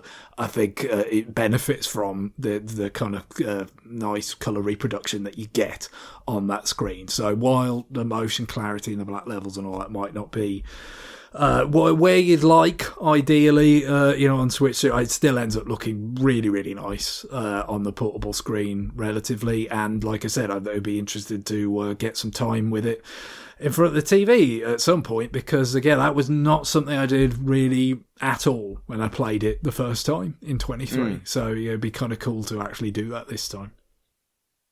Cool. Anything else? No, I think that'll do for me. All right. That is going to do it for our new business segment. No, I'm sorry, John. I forgot. My mistake. I thought I had you go first. I moved my list around.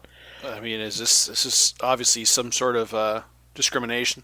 No. It's This- payback. I believe it's actually anti-Pokemon, if I might say. This is there you go. This is a situation where I made the list and put you first, and then remembered that Guillaume's going to be out, so I wanted to put him first, and I forgot to update the list. That's all. Because I like to put something new at the beginning and the end, but everybody had something new, so I was like, shit, okay.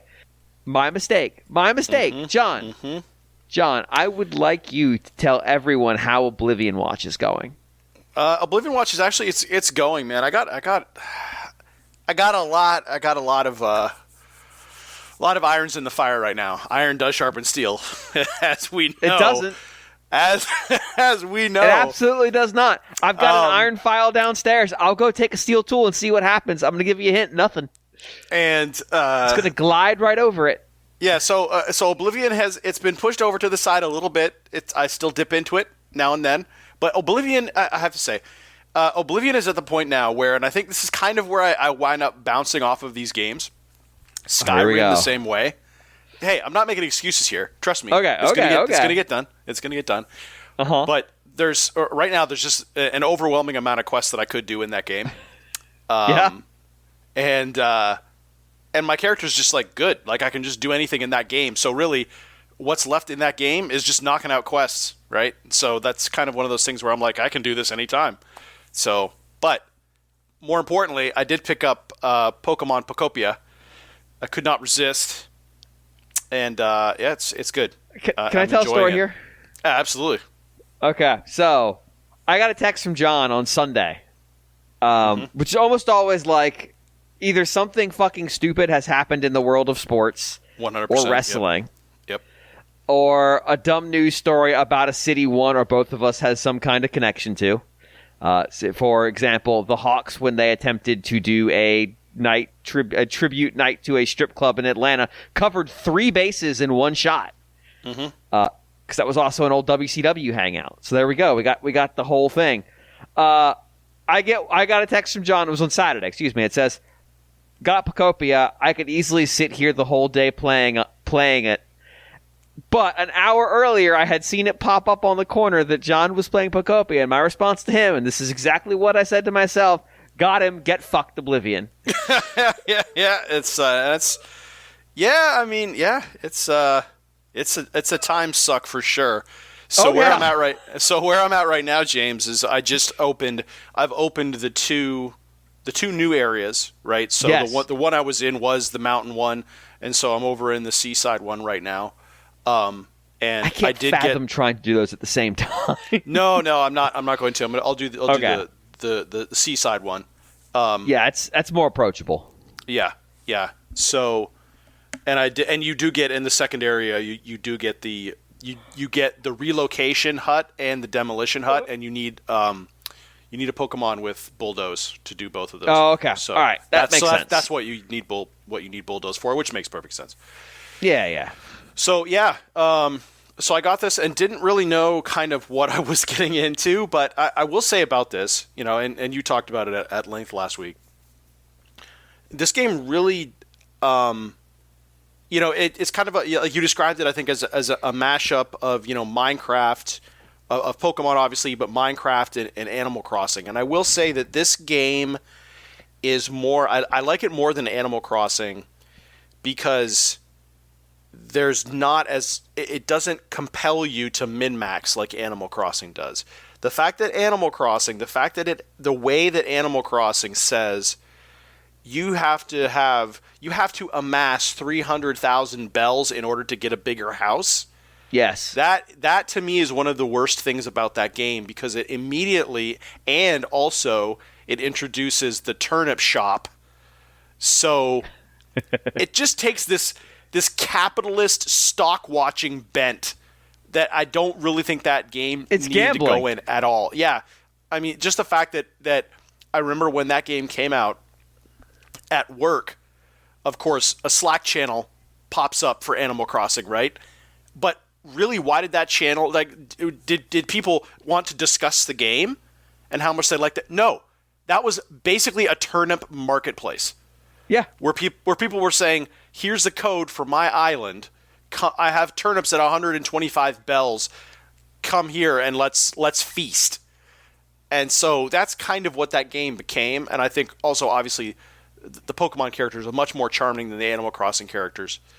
I do like the Animal Crossing characters, but I feel like they're kind of endearing because people are like, yeah, like, fuck you, Tom Nook, you capitalist piece of shit. They're kind of endearing in their unlikability in some ways. Oh, yeah. But yeah, I think there's a reason why this game is so popular, and it really gives you it constantly gives you a dopamine drip, and it doesn't really put up much of a barrier to entry to doing anything, and it's always encouraging you. The Pokemons are always, even if you ignore the Pokemons, they're still trying to be your friend. They're telling you you're doing a great job. So there's nothing, whereas like Animal Crossing is kind of like perpetual disappointment. It's a completely different vibe. Oh, man, you've been away for 2 years. Where have you been? I'm really disappointed in you. Right. I thought we were friends, bro. But this is a completely different vibe. Everybody's These always guys would happy come to up see and you. clap because you made the 26th parking brick that you've been making all day. Yeah. You did it. Good job. That's Yeah, great. great I'm like, job. bro, I made 100 of these in the last hour. Yeah. And then he stands there and claps when you make number 101 as well. He's like, oh, did it again. Good job. Wow, you're so good at this. It's always so great hanging out with you. Here's a gift for you. Man, I haven't talked to you in a week. Here's a Man. stick. Yeah, exactly. Thanks for the stick, though. I like the people who walk up to you at Pokemon. I keep saying people when I talk about this game because it does a really good job anthropomorphizing them. Yeah. But like this guy just moved in, and when I say just moved in, I mean literally just moved in. Mm-hmm. And then the first time I talked to him, he's like, I always have a great time when we hang out together. Here's a gift. And I'm like, bro, we just met and you punched me in the face. Yep. That was our meeting. Yeah. What are you doing? Yeah. And so happy. Yeah, they're all so happy, and it's just it. I think it kind of hits on a couple of basic tendencies. You want to clean up something that's dirty. Yeah. Right? So you want to it reminds me sort of like a power washing simulator. Yeah. Where you want to clean up, it's like this area, and the areas are pretty vast and go vertical, and you can crawl all over the place. Can this be more clean than it is right now? Yes. Yeah. Okay. Yes. And so, and the one thing I did very early in the game is I made a bunch of, you can make the stairs, right? And there was this one area over on the left-hand side, and I'm assuming that all of these things are randomly generated, right? I mean, they're islands, so they're going to be randomly generated. Yeah, that's what I didn't know. I didn't know that. It might be because like there are things that are hidden that are clearly deliberately hidden. So maybe they're not. Maybe the actual like architecture is all laid out by hand. Yeah, I don't know, because I don't remember there being any kind of seed world generation. I think this may all be sculpted. No, I know it's sculpted because I had to look up where a stupid item was at one point, and somebody's like, "Oh, go left at the big mountain area." Okay, yeah. Well, there you go. But on the left-hand side, in the first area where in the middle you have the Poke Center, right? Yeah. If you're looking at the Poke Center and you turn left and you walk out towards the sea where you can go in between the two cliffs. Yep. There's that stairway, that large stairway on the left that goes all the way up to the top that has multiple levels, 4 or 5 levels. Busted. Yeah, it's all busted. And I cleaned that up and made that immaculate such that a Pokemon could walk all the way up to the top. And that was so gratifying, almost embarrassingly so. Yeah. Because I just sat there and it took me probably, I had to go make the stairs pieces, and then things weren't really exactly the right width or kind of depth, I guess I would say, to like really make it an even stairway just going up really nicely. And so I had to kind of, make the hill a little bit, each step in the stairway a little bit deeper, You had to 2 deep instead of 1 basically. deep. Yeah. Yep. And I had to do all of that, and that took me probably about maybe like 5 minutes, 10 minutes to do. And I got it all set, And I'm just like, oh man, it just felt so good. I'm like, wow, that's a job well done. And when I first saw a Pokemon waddle over there and walk all the way up to the top of those stairs, I was like, oh yeah, shed a manly tear. I was just like, I've done good today. In the area you're at right now, the seaside area, it's just a bunch of like busted up islands. Yeah. And you can see ruins of when there were like causeways between them. But it's effed. Like that whole area is completely effed up right now. Yep. And if you go out to the beach on one side, you'll see there are some islands that are really far away that you probably right now cannot figure out how to get to. You get there later. I have built infrastructure to let Pokemon get all the way out there, and that like nothing lives out there because I've never bothered building anything out there because it was hard to get to. Yeah. But like now I'll see some of them start spawning out that way, and like I've seen them waddle into town, and I'm like, oh shit, they're here. They've never been in town. That's great. I'm glad for them. I did that. Yeah. Yeah, it's complete because I can just go there. I don't need to worry about that shit. I have all kinds of locomotion skill at this point, but no, I gotta get them there. Otherwise, they're trapped. Yeah, which is a dumb thing to even think. Yeah, and I mean, in the starter area, I'm like, man, I need to put down some leaf dens because I don't want to just have a whole 15 or 16 Pokemon sitting there in the nice category. I want these guys in the great category or the awesome category, right?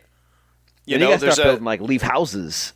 Yeah, that's the thing. So I've built a leaf house, and I don't know if I can only use that or not. I'm not too sure. No, you can. The leaf dens can only hold one Pokemon, and they can only hold small and medium Pokemon. The leaf houses, you could start stacking them, and then I think there's 3 tiers of houses in each one. So like you probably only have access to the second tier. The third tier is this like massive 2-story cottage. That you can jam like 7 Pokemon into. Just like everybody's awesome. Moving in. This is just it takes forever and resources out the ass to build, but you can do it. Yeah, I'd say my one complaint is kind of related to that. Is it does take a while to track your Pokemon down and drag them around to where they need to be when you need to build something. Like I wish there was just like a Pokemon whistle or something like that where you could just. Bring them in, or is there? If you know their habitat where they currently live, if you go there and use honey, it will summon them to you immediately. Yeah. Okay. Yeah, I did read that you can bring and that's the one thing too. I wish that it kind of made maybe you could get something. I don't know if you can get an item, but it makes the habitat easier to view. Like it would be nice if you could look over an area and see and have it like pop up like this is like rather than having to go to the area and then seeing the thing pop up in the left. Yeah, that would be very helpful. You can ask Pokemon where other Pokemon are. Yeah. And one of 2 things will happen. They'll say, "Oh, they're over there." And they'll kind of look at them in the general direction. The other thing that can happen is sometimes Pokemon just aren't in the instance. This seems to happen more when I've got a lot. Like in the starting area, I've got 20-something. Yeah, same with me. I have something like 25 Pokemon in the starter area or something. Yeah. And so sometimes they're just not in the instance. And so if I ask, somebody will say, I haven't seen them today, but they live over here, and they'll show you where they are, and you can go over there. The other thing is Pokemon have skills. Not all Pokemon have skills, but Pokemon have skills, and we've talked about like Bulldoze is one of them. Yep. Build is another one. There's one called Fly, and you can guess who has them. It's bird types mostly. Yeah. But if you ask a Pokemon with Fly where another Pokemon is, they won't do the whole like pan the camera to a general direction and show you where they are. They'll just offer to fly you there. Oh, okay. I don't know if I've seen that yet. If you've got any birds, they are type flight. Okay. So like I got Pidgey. I mean, Pidgey's one of the first ones you get. Pidgey will do it. Okay. Yeah, I found that out. Super late. Pidgey's always super hyped to see me, by the way. Oh, yeah. Pidgey's pumped. He's like, yeah, gonna hang out with my bestie. And I'm like... Yeah, we're gonna do stuff. All right, Pidgey, let's roll. I love that, like, half of them are dipshits, though. Just so stupid. Like, there is not a thought between the ears of Charmander. That is a dumb animal. Like, you put, like, I'll put clay in the box so that you can get this box that, gives you resources they need to process, and in theory, they'll pick them up and process them. The box is literally right in front of Charmander's house. He has not fucked with that clay. Yeah, you gotta really bring a horse to water a lot of times, and they may not drink. Scyther, man, he chops that wood up all the time. Just right to business. Right to business. I'm gonna get this done for you, buddy. You're gonna have all the lumber in the world. Yeah. Charmander's like, hi. How about that thing I asked for? And I'm like, yeah, you wanted to light a fire. You're the one who lights a fire, bro. It's right by your house. Just light the fucking fire. Yeah. Charmander's he's even kind of like slow to, like, I mean, I assigned him to a leaf den, and he just like really never went in it. And he's like, oh, this is amazing. And then he just kind of never used it. Like, they don't always go in their house, which is a weird thing I've noticed. Like, I built a really nice house in an area you haven't been in yet. And the Pokemon are just sleeping outside. And I'm like, is it because there's no furniture in there? And I go in and no, there's plenty of furniture. They just nap. They're animals. They just nap wherever they want. They just like, I'm tired now. Plop, plop. Yeah, I mean, you would think that that once you assign them a home, that they would they just wander. They would just wander in there, and then they would sleep on like the straw bed or something. But yeah, they'll just wander around sometimes, and now I am tired, and they just fall over and go to sleep. Yep. I've absolutely seen them like wander all the way down to Seaside in the area, the first area, and then just pass out. And I'm like, the fuck are you doing? Why are you even over here? There's nothing here for you. The only thing here is me and Magikarp. Yeah, but also too, I love the fact that you have to build something, and because it kind of randomizes who builds what. As long as Pokemon that have no skills, it just kind of randomizes. But I just love I love the idea that Magikarp comes in and helps you build a house. Like, that just makes me laugh. Flops around every time, and he's just sitting there, on top of the house construction, the frame of the house, just flopping around. Oh yeah, so silly. Oh my god! I built a very large apartment style building, and seeing him flopping around on the 4th floor was amazing. It's fantastic. It's pointless. Magikarp's so useless. Just such a useless Pokemon. So I will say, you don't have to bring the Pokemon pictured in the build plan. Mm-hmm. That's basically just a suggestion on who's around, based on who's around. You do have to bring any of the ones that have a symbol. Mm-hmm. Of a skill like bulldoze or construction you get electric later. Yeah, onyx or timber. Or, you do have to bring somebody with that skill, but it doesn't have to be the one they show. So for the ones that have no skill, it's just filler. You can bring anybody. Okay. And so not really clear about that. Yeah, and you can transit Pokemon between towns. If you have Pokemon following you and you warp to your house, they'll come with you, even if you're going to a house in a different area. Yeah. So you could theoretically build a leaf den in the new area and then warp and then say, hey, do you want a new home? And then go to that leaf den. In theory, yeah. Or you could, what I've done in the past is it's a new area and I don't have a lot of Pokemon in it yet, but I want to start building stuff. I'll go get them from somewhere else and bring them to this project. And now, when the project's done, the next time I leave that town, they'll go back to their hometown.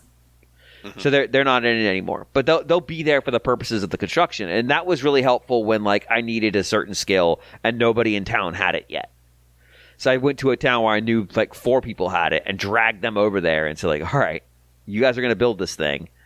And then when you're done, you can go back to your home, and I don't need you anymore. Get the fuck out. Yeah. It's like a time saving thing. Because it's weird. You talked about it. This game will let you do all kinds of different, for lack of a better word, gameplay styles in one game engine. Well, and I don't think I've ever played a game where it's so adamant about saying, you know what? You don't have to do anything. Right. all of this is optional. You can do this or not do this. It doesn't matter. It tells you that repeatedly at the start of the game. Yeah. You can go into this area, or you can just stay here and make this place beautiful. You can do whatever. It doesn't matter. And that's actually really nice. I mean, any pressure in this game that is put on you by yourself.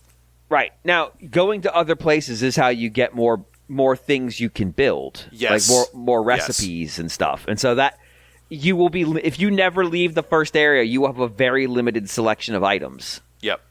Now, in your dailies, you'll get in the shop, there's daily items, and some of those are recipes, but it's still, like, you could probably burn through the plot pretty fast if you just mainline it. Mm-hmm. But I feel like that really takes away from the experience of just, like, getting to hang out in that space. Yeah. Not it's fun just with humans. It's fun just getting your Pokemon in and kind of making each little village, kind of tidying everything up and, making it look sort of... but I also do like the way that they give you obvious cues on kind of like, here was a road and there's a whole bunch of what looks like land, but you realize looking at it, you're like, oh, okay, well, that must have been a landslide or rubble of some sort. So there's a bunch of mini projects. Like, okay, well, I can clear this out, and so that helps me because now in my inventory I'll have some of these blocks that I can put elsewhere. But then also it lets me rebuild this road, and that turns into, well, that helps you solve challenges, and that gives you gold, and then you can buy more recipes, and it just kind of builds on itself. Yeah. Very and you handy. get rewards just for doing things like picking up sticks. Yeah. And the daily challenges are not so hard to do. No. That you can just pop on and you can do them really easily. But I think interestingly enough, I think because this game does have daily challenges, I think in Europe that changed the rating, because that's a thing now in Europe where if games have daily challenges of some sort. Yeah. So I think this game. Yeah, I don't know how this is rated in Europe, but it's not like E for Everyone. I think because it has daily challenges, they up the rating a little bit. It's got a PEGI 3. Yeah. So I don't know.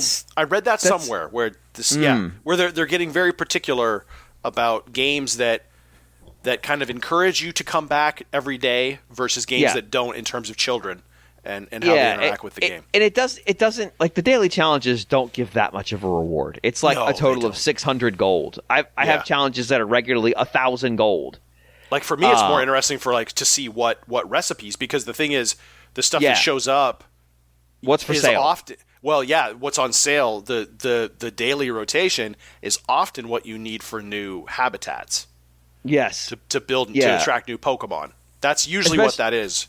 So especially when you get like a really weird, you get a recipe with like a really weird item you've never seen before. It's like it's blood-soaked armor, and you're like, what the fuck is that? Yeah. I've never even seen that. Yeah. The one thing I don't know what they're for is the kind of runes that you get. I have a couple of those. Like these things have a weird symbol on them, and I don't know what to do with those. Yeah. I just finished off what you do with those, actually. Okay. Yeah. I can tell you, but no, don't tell me. Okay. Don't tell me. But it is a thing. Like, you do have to gather all of those and do something with them. There's a lot of those, and you're going to want to try to figure it out because they will take up a lot of space in your inventory. That's the thing. Yeah. Like, I can't get rid of them. Like you've got a box, right? I do. Actually, I just opened up the larger storage box. I was like, thank God. But you can see it eventually coming that you will have probably in each area, you will have pretty much a complete arsenal of stuff, like large storage boxes, and then, because when you start off in the starter area, you kind of have, you get your building stuff, and then you get your kind of, Pokemon sort of related stuff and decorations and stuff like that, and kind of siphon that out. But you can see that you're going to have to pretty much replicate that in each area. So there's a big open end game area where it's just like build whatever you want, and there's like some building plans that are scattered around in it, and they're, you know, like the gold Pokeball items. These are like the items that are one-offs that are like really super special. Yeah. There's a few of them there, and they've got building plans in them for big fucking buildings, like massive, like 40 by 40 square buildings, huge. Yeah. And so you have to do a ton of ground clearing, and obviously they take a shitload of resources. I found one of those, and it's like, I looked at what was the plan and went, fuck, I'm not going to be able to do that forever. Fuck that shit. And so to get it out of my inventory, I put it in a box. I couldn't remember what box I put it in. Yeah, that's the thing. Or even, There's what town it was in. Yeah. I had to go search every box in the game, and I've built so many boxes, I wasn't even sure where all the boxes were. Yeah. I found it after like half an hour of looking for it, because it's a one-of-one item, and it's like, I cannot afford to lose this. So now they have a designated box all their own in a known location for like, these are the don't lose this fucking shit items. Yeah. I've considered doing that with Gulpin, where I've been like, man, you are so unique a container that I need to use you for important things. Yeah. So, I mean, now that I have a little bit, I will probably, like, I just dumped a bunch of random stuff in there into him, but I will probably use him for important stuff, like those rune stones. Yeah, you're gonna, like I said, you're gonna want to try to figure out what you can do with those, just so you don't have to keep track of them all. Exactly. Yeah. Because there's a lot of them, is what I will tell you. Yeah. I'll probably use Gulpin as long as he'll take them, as long as he has capacity. I didn't even know Gulpin could do that. Yeah. If you look, his skill is storage, and you can throw. I didn't even notice. Yeah. What the fuck? That's because I was like, you know, I was just looking at him. I'm like, storage, and I'm like, what the hell is that? So I clicked the minus button, and it says, yeah, these Pokemons, you can use them as storage containers. What the fuck? I was like, hot damn, good job, Gulpin. And probably there's a bigger version of him, so there's probably to mirror the larger storage container, I would think. What the fuck? Yeah, but it's a great game. It's super fun, and you know, you just keep going. You know, you just even within a single area, the areas are large, but not staggeringly so, not intimidatingly so. It's just always sort of a kind of, yeah, well, maybe, okay, well, hold on. I'll build, let me just go down here, and I'll build these bridge planks, and then I'll come back up, and I'll put the bridge, and I'll connect the bridge, and then I'll go across here. Oh, okay, cool. I can go over here, and now, oh, well, I can climb up over there, and then you climb up, and you're up on top of a mountain, and then you see something, and then you're like, oh, on the other side of the mountain, there's this lake, and then you go down there. It's just so cool. Like, it's just, you just keep going and going and going, and, you know, there's nothing to really stop you, and it's almost like an overwhelming number of Pokemon and habitats and stuff like that, where it becomes, okay, well, my first thing is I have to put down this Pokemon habitat, and then when I come back later, there's a Pokemon there, or at least a trace of one, and then eventually probably one will show up, but then now that I have that Pokemon in my employ, I have to figure out what to do with that Pokemon, how to make them happy, how to keep them happy, get them a house, all that sort of stuff, and then it just keeps expanding. It's like, well, I need, now that I have all these Pokemon and I want to put them in the house and keep them happy, should I start thinking about urban planning? And should I have a little Pokemon subdivision? Because that's kind of what I'm doing now with Leaf Dens. I'm making a little Pokemon subdivision in my starter area. Yeah, and I'm going to assign all these guys to their little Leaf Dens, and but not everybody can live in Leaf Dens. Some people are too big. Yeah, too big. I got Onyx. I do have a Leaf Hut, so that Onyx is in that one. Okay. But the Leaf Dens. My goal is, like, I have about maybe 27 or maybe 30. I think about maybe 30 Pokemon right now, and so I got to think, like, I have to, like, house all of them. You got to build density. So I have to think, I have to put a lot of thought into how to house all these Pokemon. So, yeah, it's a fascinating game, and I can see why it's so popular. I would really recommend it to anybody because it is really. I mean, I told you when I texted you, I'm sitting there, and I'm just kind of playing through the opening part of the game. Yeah. And I was like, man, I could really just sit here, turn my brain off, and play this game for the rest of the day. Yeah. Guess what? I played it like 4 hours the day you texted me. Yeah, and it's just a really, really easy playing game. I wouldn't say it's necessarily easy, but you can always see usually a way to figure out what you're trying to do. It's not. There's no risk, but there is challenge. Mm-hmm. But the challenge is more just like, okay, think through this problem that's in front of you and figure out how to make it work. Yeah. Yeah. It never feels grindy to me. No. There's always something you can do. Yeah. Even where I'm at, dozens and dozens and dozens of hours into the game, through all the story, with at least 2/3 of the Pokemon in the game. Like, I still have a kill list of things to do, and it's an ever-growing list. Like, you think you're making progress on it, but then the list gains 10 more items while you're running around trying to do things, especially if you start having a bunch of towns that are alive and have different things going on as you bounce between them. Like, I need to get a thing from town A, deliver it to town B, and then have somebody at town C process another thing. It starts to add up, and you're finding other things to do as you transit between those places. Yeah, and not to mention all of the stuff that you can collect. Oh yeah. Like, there's all kinds of stuff to collect. I mean, there's just like, I'm going to be playing this game for a long time. I mean, to me, this is the first killer app for the Switch 2, I would say. It's wild. It is a wild game, and you could, have you been playing with the camera? A little bit, yeah. I mean, it does weird prompt you. shit happens. Yeah. Yes. But I know what you're getting at is the unscripted stuff. Probably, that is there.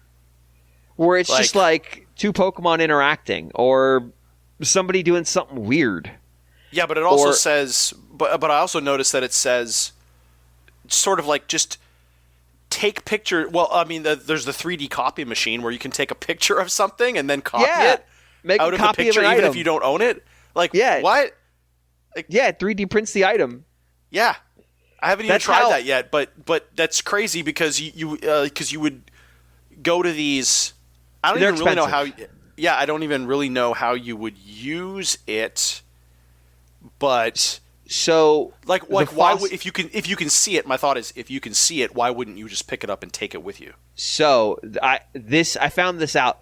I was confused how people had all the fossils really early, and what they did was they visited other people's island and took pictures of the fossils and then went home and printed the ones they didn't have. There you go. Okay. And that's going to save you so much fucking time because I've been missing the last fossil for days. Yeah. And, I have there's 18 fossils, 20 fossils. I'm missing one. I have gotten one component of that Pokemon 7 times, but not the head, never the head. Yeah. So if I had some, I could just go print it. Yeah, but that's fun. That's not annoying. No, that's kind of a cool thing where you're like, man, I got to do that because it's right there. You know how to do it. It's relatively easy to figure out. You just, at some point, if I don't find the head, it gives me a way to get out of there and just finish it. Yeah, which is the goal. Yeah. The goal is to finish it, so I get the thing for having its complete skeleton.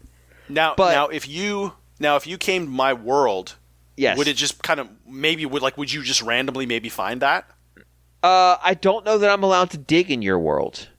Okay, interesting. I think the guests can only really just sort of occupy space and wander around. Yeah.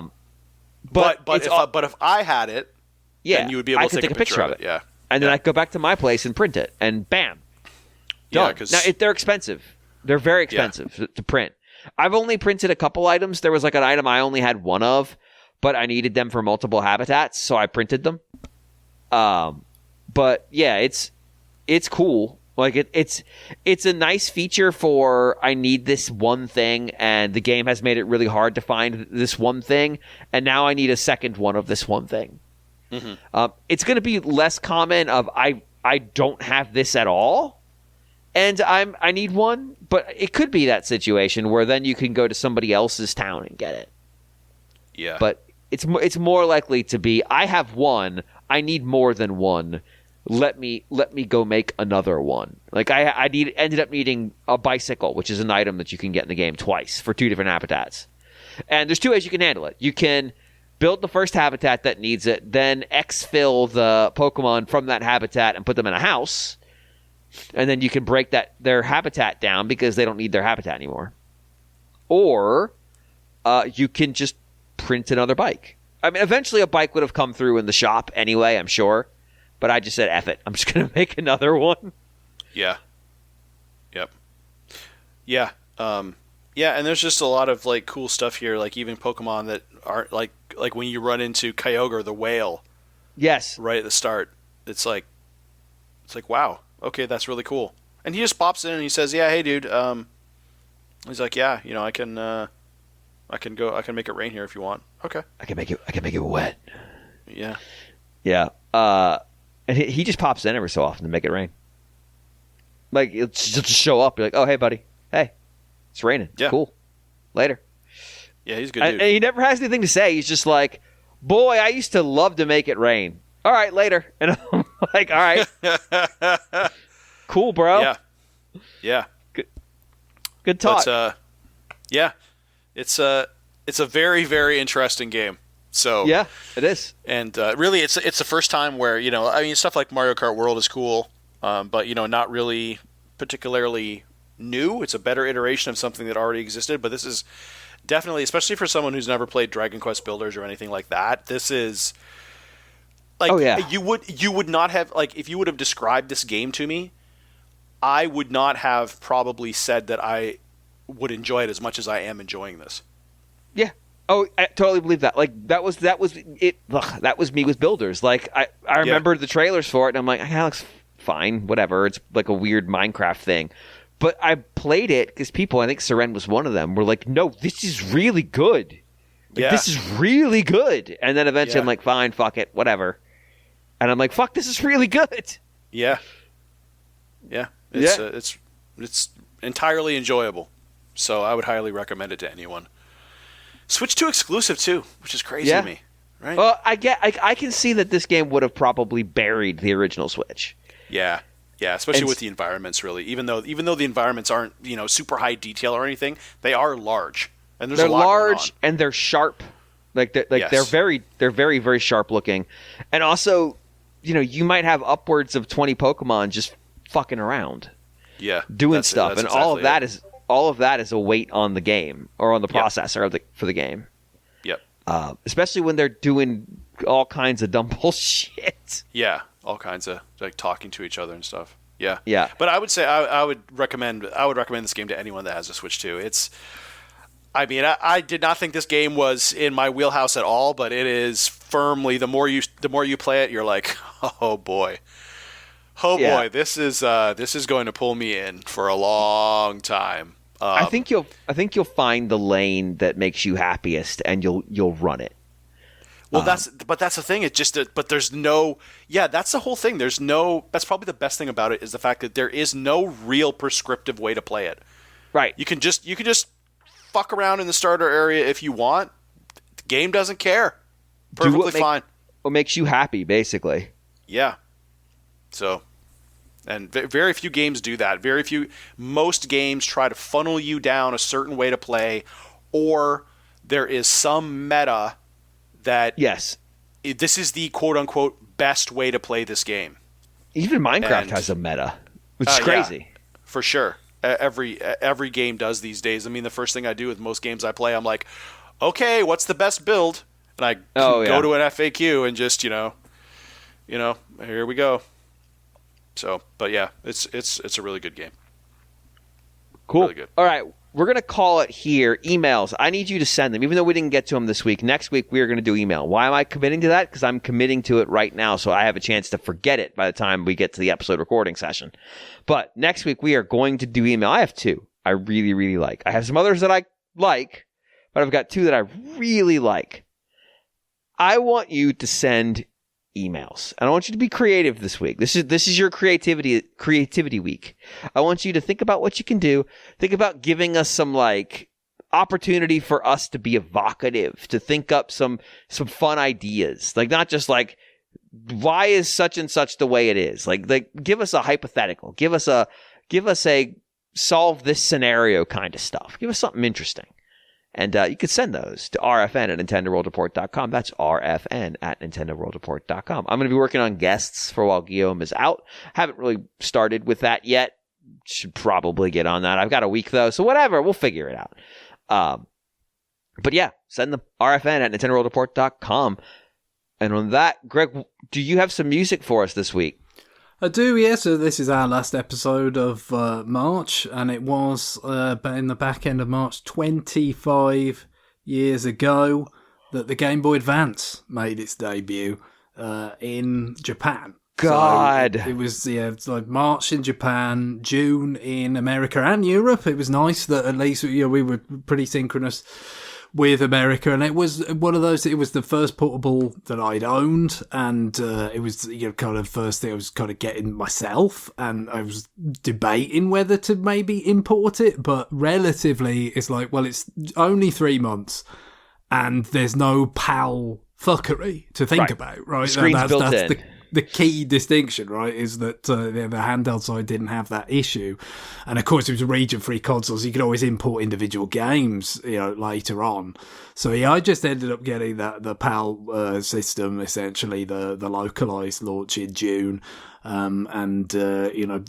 Preparing to import the GameCube, basically, because that was very much the reverse. It wasn't until Wii that the whole, the consoles actually had compensation for, just essentially playing in 60 hertz and bypassing all the PAL weirdness. But yeah, it was a big deal for me. Like I said, I played other people's portable systems and stuff, but this was the first one getting in, and it was, of course, a lot of it was so much built around the idea that it was going to be Super Nintendo level, kind of experiences portably, and the Super Nintendo was a hugely important console for me. It wasn't my first one, but it was more the one where I was just getting a little bit older, still very young, but could appreciate what was going on more with it and so forth. So it was important in that regard, and the launch lineup in Japan had a very kind of early Super Nintendo kind of feel to it, right? Because you had Super Mario Advance, which was kind of like a part of Super Mario All-Stars, essentially, covering Super Mario Bros. 2. Then you had F-Zero, I don't think they called it Maximum Velocity in Japan. I can't remember exactly what it might have just been very prosaic, for Game Boy Advance or something. I forget, but I got to look this up. It was that game, obviously. And then there was Castlevania. Now, Circle of the Moon, this was something I was really, really interested in, because, of course, I'd spent the kind of preceding console generation on N64, kind of locked out, essentially, of playing Symphony of the Night, because, importing N64 games is expensive business. Having, a PlayStation was kind of out of the question, even though that particular game looked so very interesting. But, of course, Circle of the Moon was kind of promising, something similar, some kind of analogous kind of experience, but on a portable that I was going to have. So it was really exciting stuff. I remember following the coverage very closely. I think there were import impressions on Planet GameCube at the time, rather than a full review. It was all really exciting stuff. And one of the things that everybody kind of talked about back then was the music, right? Because it was just Castlevania, the music is so important to that series in general. And also, it does seem like they put a lot of effort, specifically with Circle of the Moon, into making it sound as good as it possibly could for that reason, right? Because what we may not have been entirely aware at that time is that with GBA, with it not having a dedicated sound processor outside of the sort of GBC sort of hardware that was already included, it was very much a case of how much do you want to put into this, right? Because like it was like, well, what sort of samples are you using? How much of the sort of CPU power are you going to dedicate to? Which was sort of similar to what we'd gone through with the N64. I mean, I remember, I think in the early days of the IGN Nintendo podcast, Matt Casamassini used to tell a story about like there was a build of Castlevania 64 that ran much better.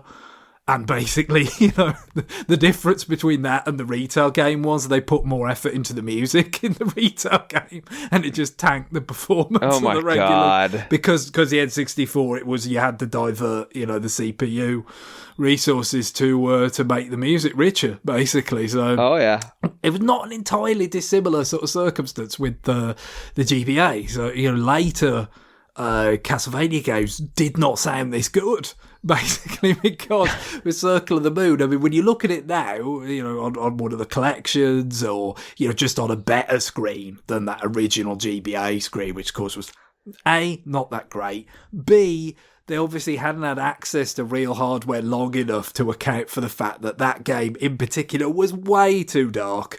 You could barely see it on regular GBA hardware without the benefit of a lamp. And this is where I would have been better off importing it in March, to be fair, because it wouldn't have been so damn hot when I played it under a lamp, and it wouldn't have been as unpleasant an experience. But, you know, the fact is, you know, if you look at the graphics, the animations are really simple. Like, it's almost like 8-bit Castlevania kind of stuff, you know. Wasn't as conspicuous, you know, on that original screen, and of course stuff like Harmony and Dissonance, Aria of Sorrow would have much higher quality animations and effects and things, but that made it harder to actually have the high quality music. So this kind of maintained a special kind of place in that way. When you look back on it now, of course, the quality is not as impressive, right? Especially because so many of the songs are reprises of the songs from other, you know, games in the series. I can think of ones off the top of my head from 1, 2, 3, Super Castlevania 4, Rondo, Bloodlines. Like, they just were picked from everywhere, virtually. I think probably apart from Symphony, because maybe they felt like that was, you know, a bridge too far. You know, and now you could say, well, that's not the best version of that song that I've heard, but, you know, it still was really impressive at the time. But there were original songs and some actually quite effective ones. One of them was remixed in Smash Brothers. I think it's kind of like essentially like the first level kind of theme, you know, first area kind of thing. Because obviously it's a symphony style game, doesn't necessarily have discrete levels, but it's that kind of equivalent to like Dracula's Castle theme in Symphony of the Night, where it's kind of meant to get the proceedings going. You know, that's pretty good. What I'm going for is the end credits theme, which I believe is called Repose of Souls. This is, it just strikes that kind of similar kind of bittersweet note that you have to like the ending of something like Super Castlevania 4, but it's an original composition and it's just very effective. Although it's worth mentioning, of course, that this whole like performance trade-off thing, even when the other Castlevania games that don't necessarily have the richness of the samples used in this one, like their end credits themes would sound better because, of course, the game isn't going on. Right. So they could have a higher quality version of like an arranged version of a track from earlier in the game be the credits theme, which itself is a little bit like Famicom Disk System, because like Nintendo games never used the Famicom Disk System's extra channel for music in game. They used it for sound effects in game, but for intros and credits they would use it. So stuff like Zelda 2 and Metroid have fancier music only in the non-interactive segments, not in the actual games themselves. So it's a little bit like a return to that. But yeah, this is a really nice ending theme, and just a memory of one of the most, for me, one of the most exciting times of like actually getting in on the portable, you know, kind of legacy, and what an exciting kind of generation it promised to be, and not having any idea that it would actually end up being far shorter than we thought because of PSP and DS. Awesome. I can't confirm it. It was F-Zero for GBA in Japan. Just remarkable, like, exciting. No, fuck you, it's what this is. Yeah, that's what it says on the tin. But was it all right. Climax in Japan as well, or? That was a later game, right? Yes, I know. Yeah. So now I gotta go find out. Now you got me wondering. Let's go find out. Climax for GBA. Yeah. Oh yeah. What was the other one? Because there was two of them, right? There was another. Yeah, there were two sequels, if you like. GP Legend is the other one. That's it. Yeah.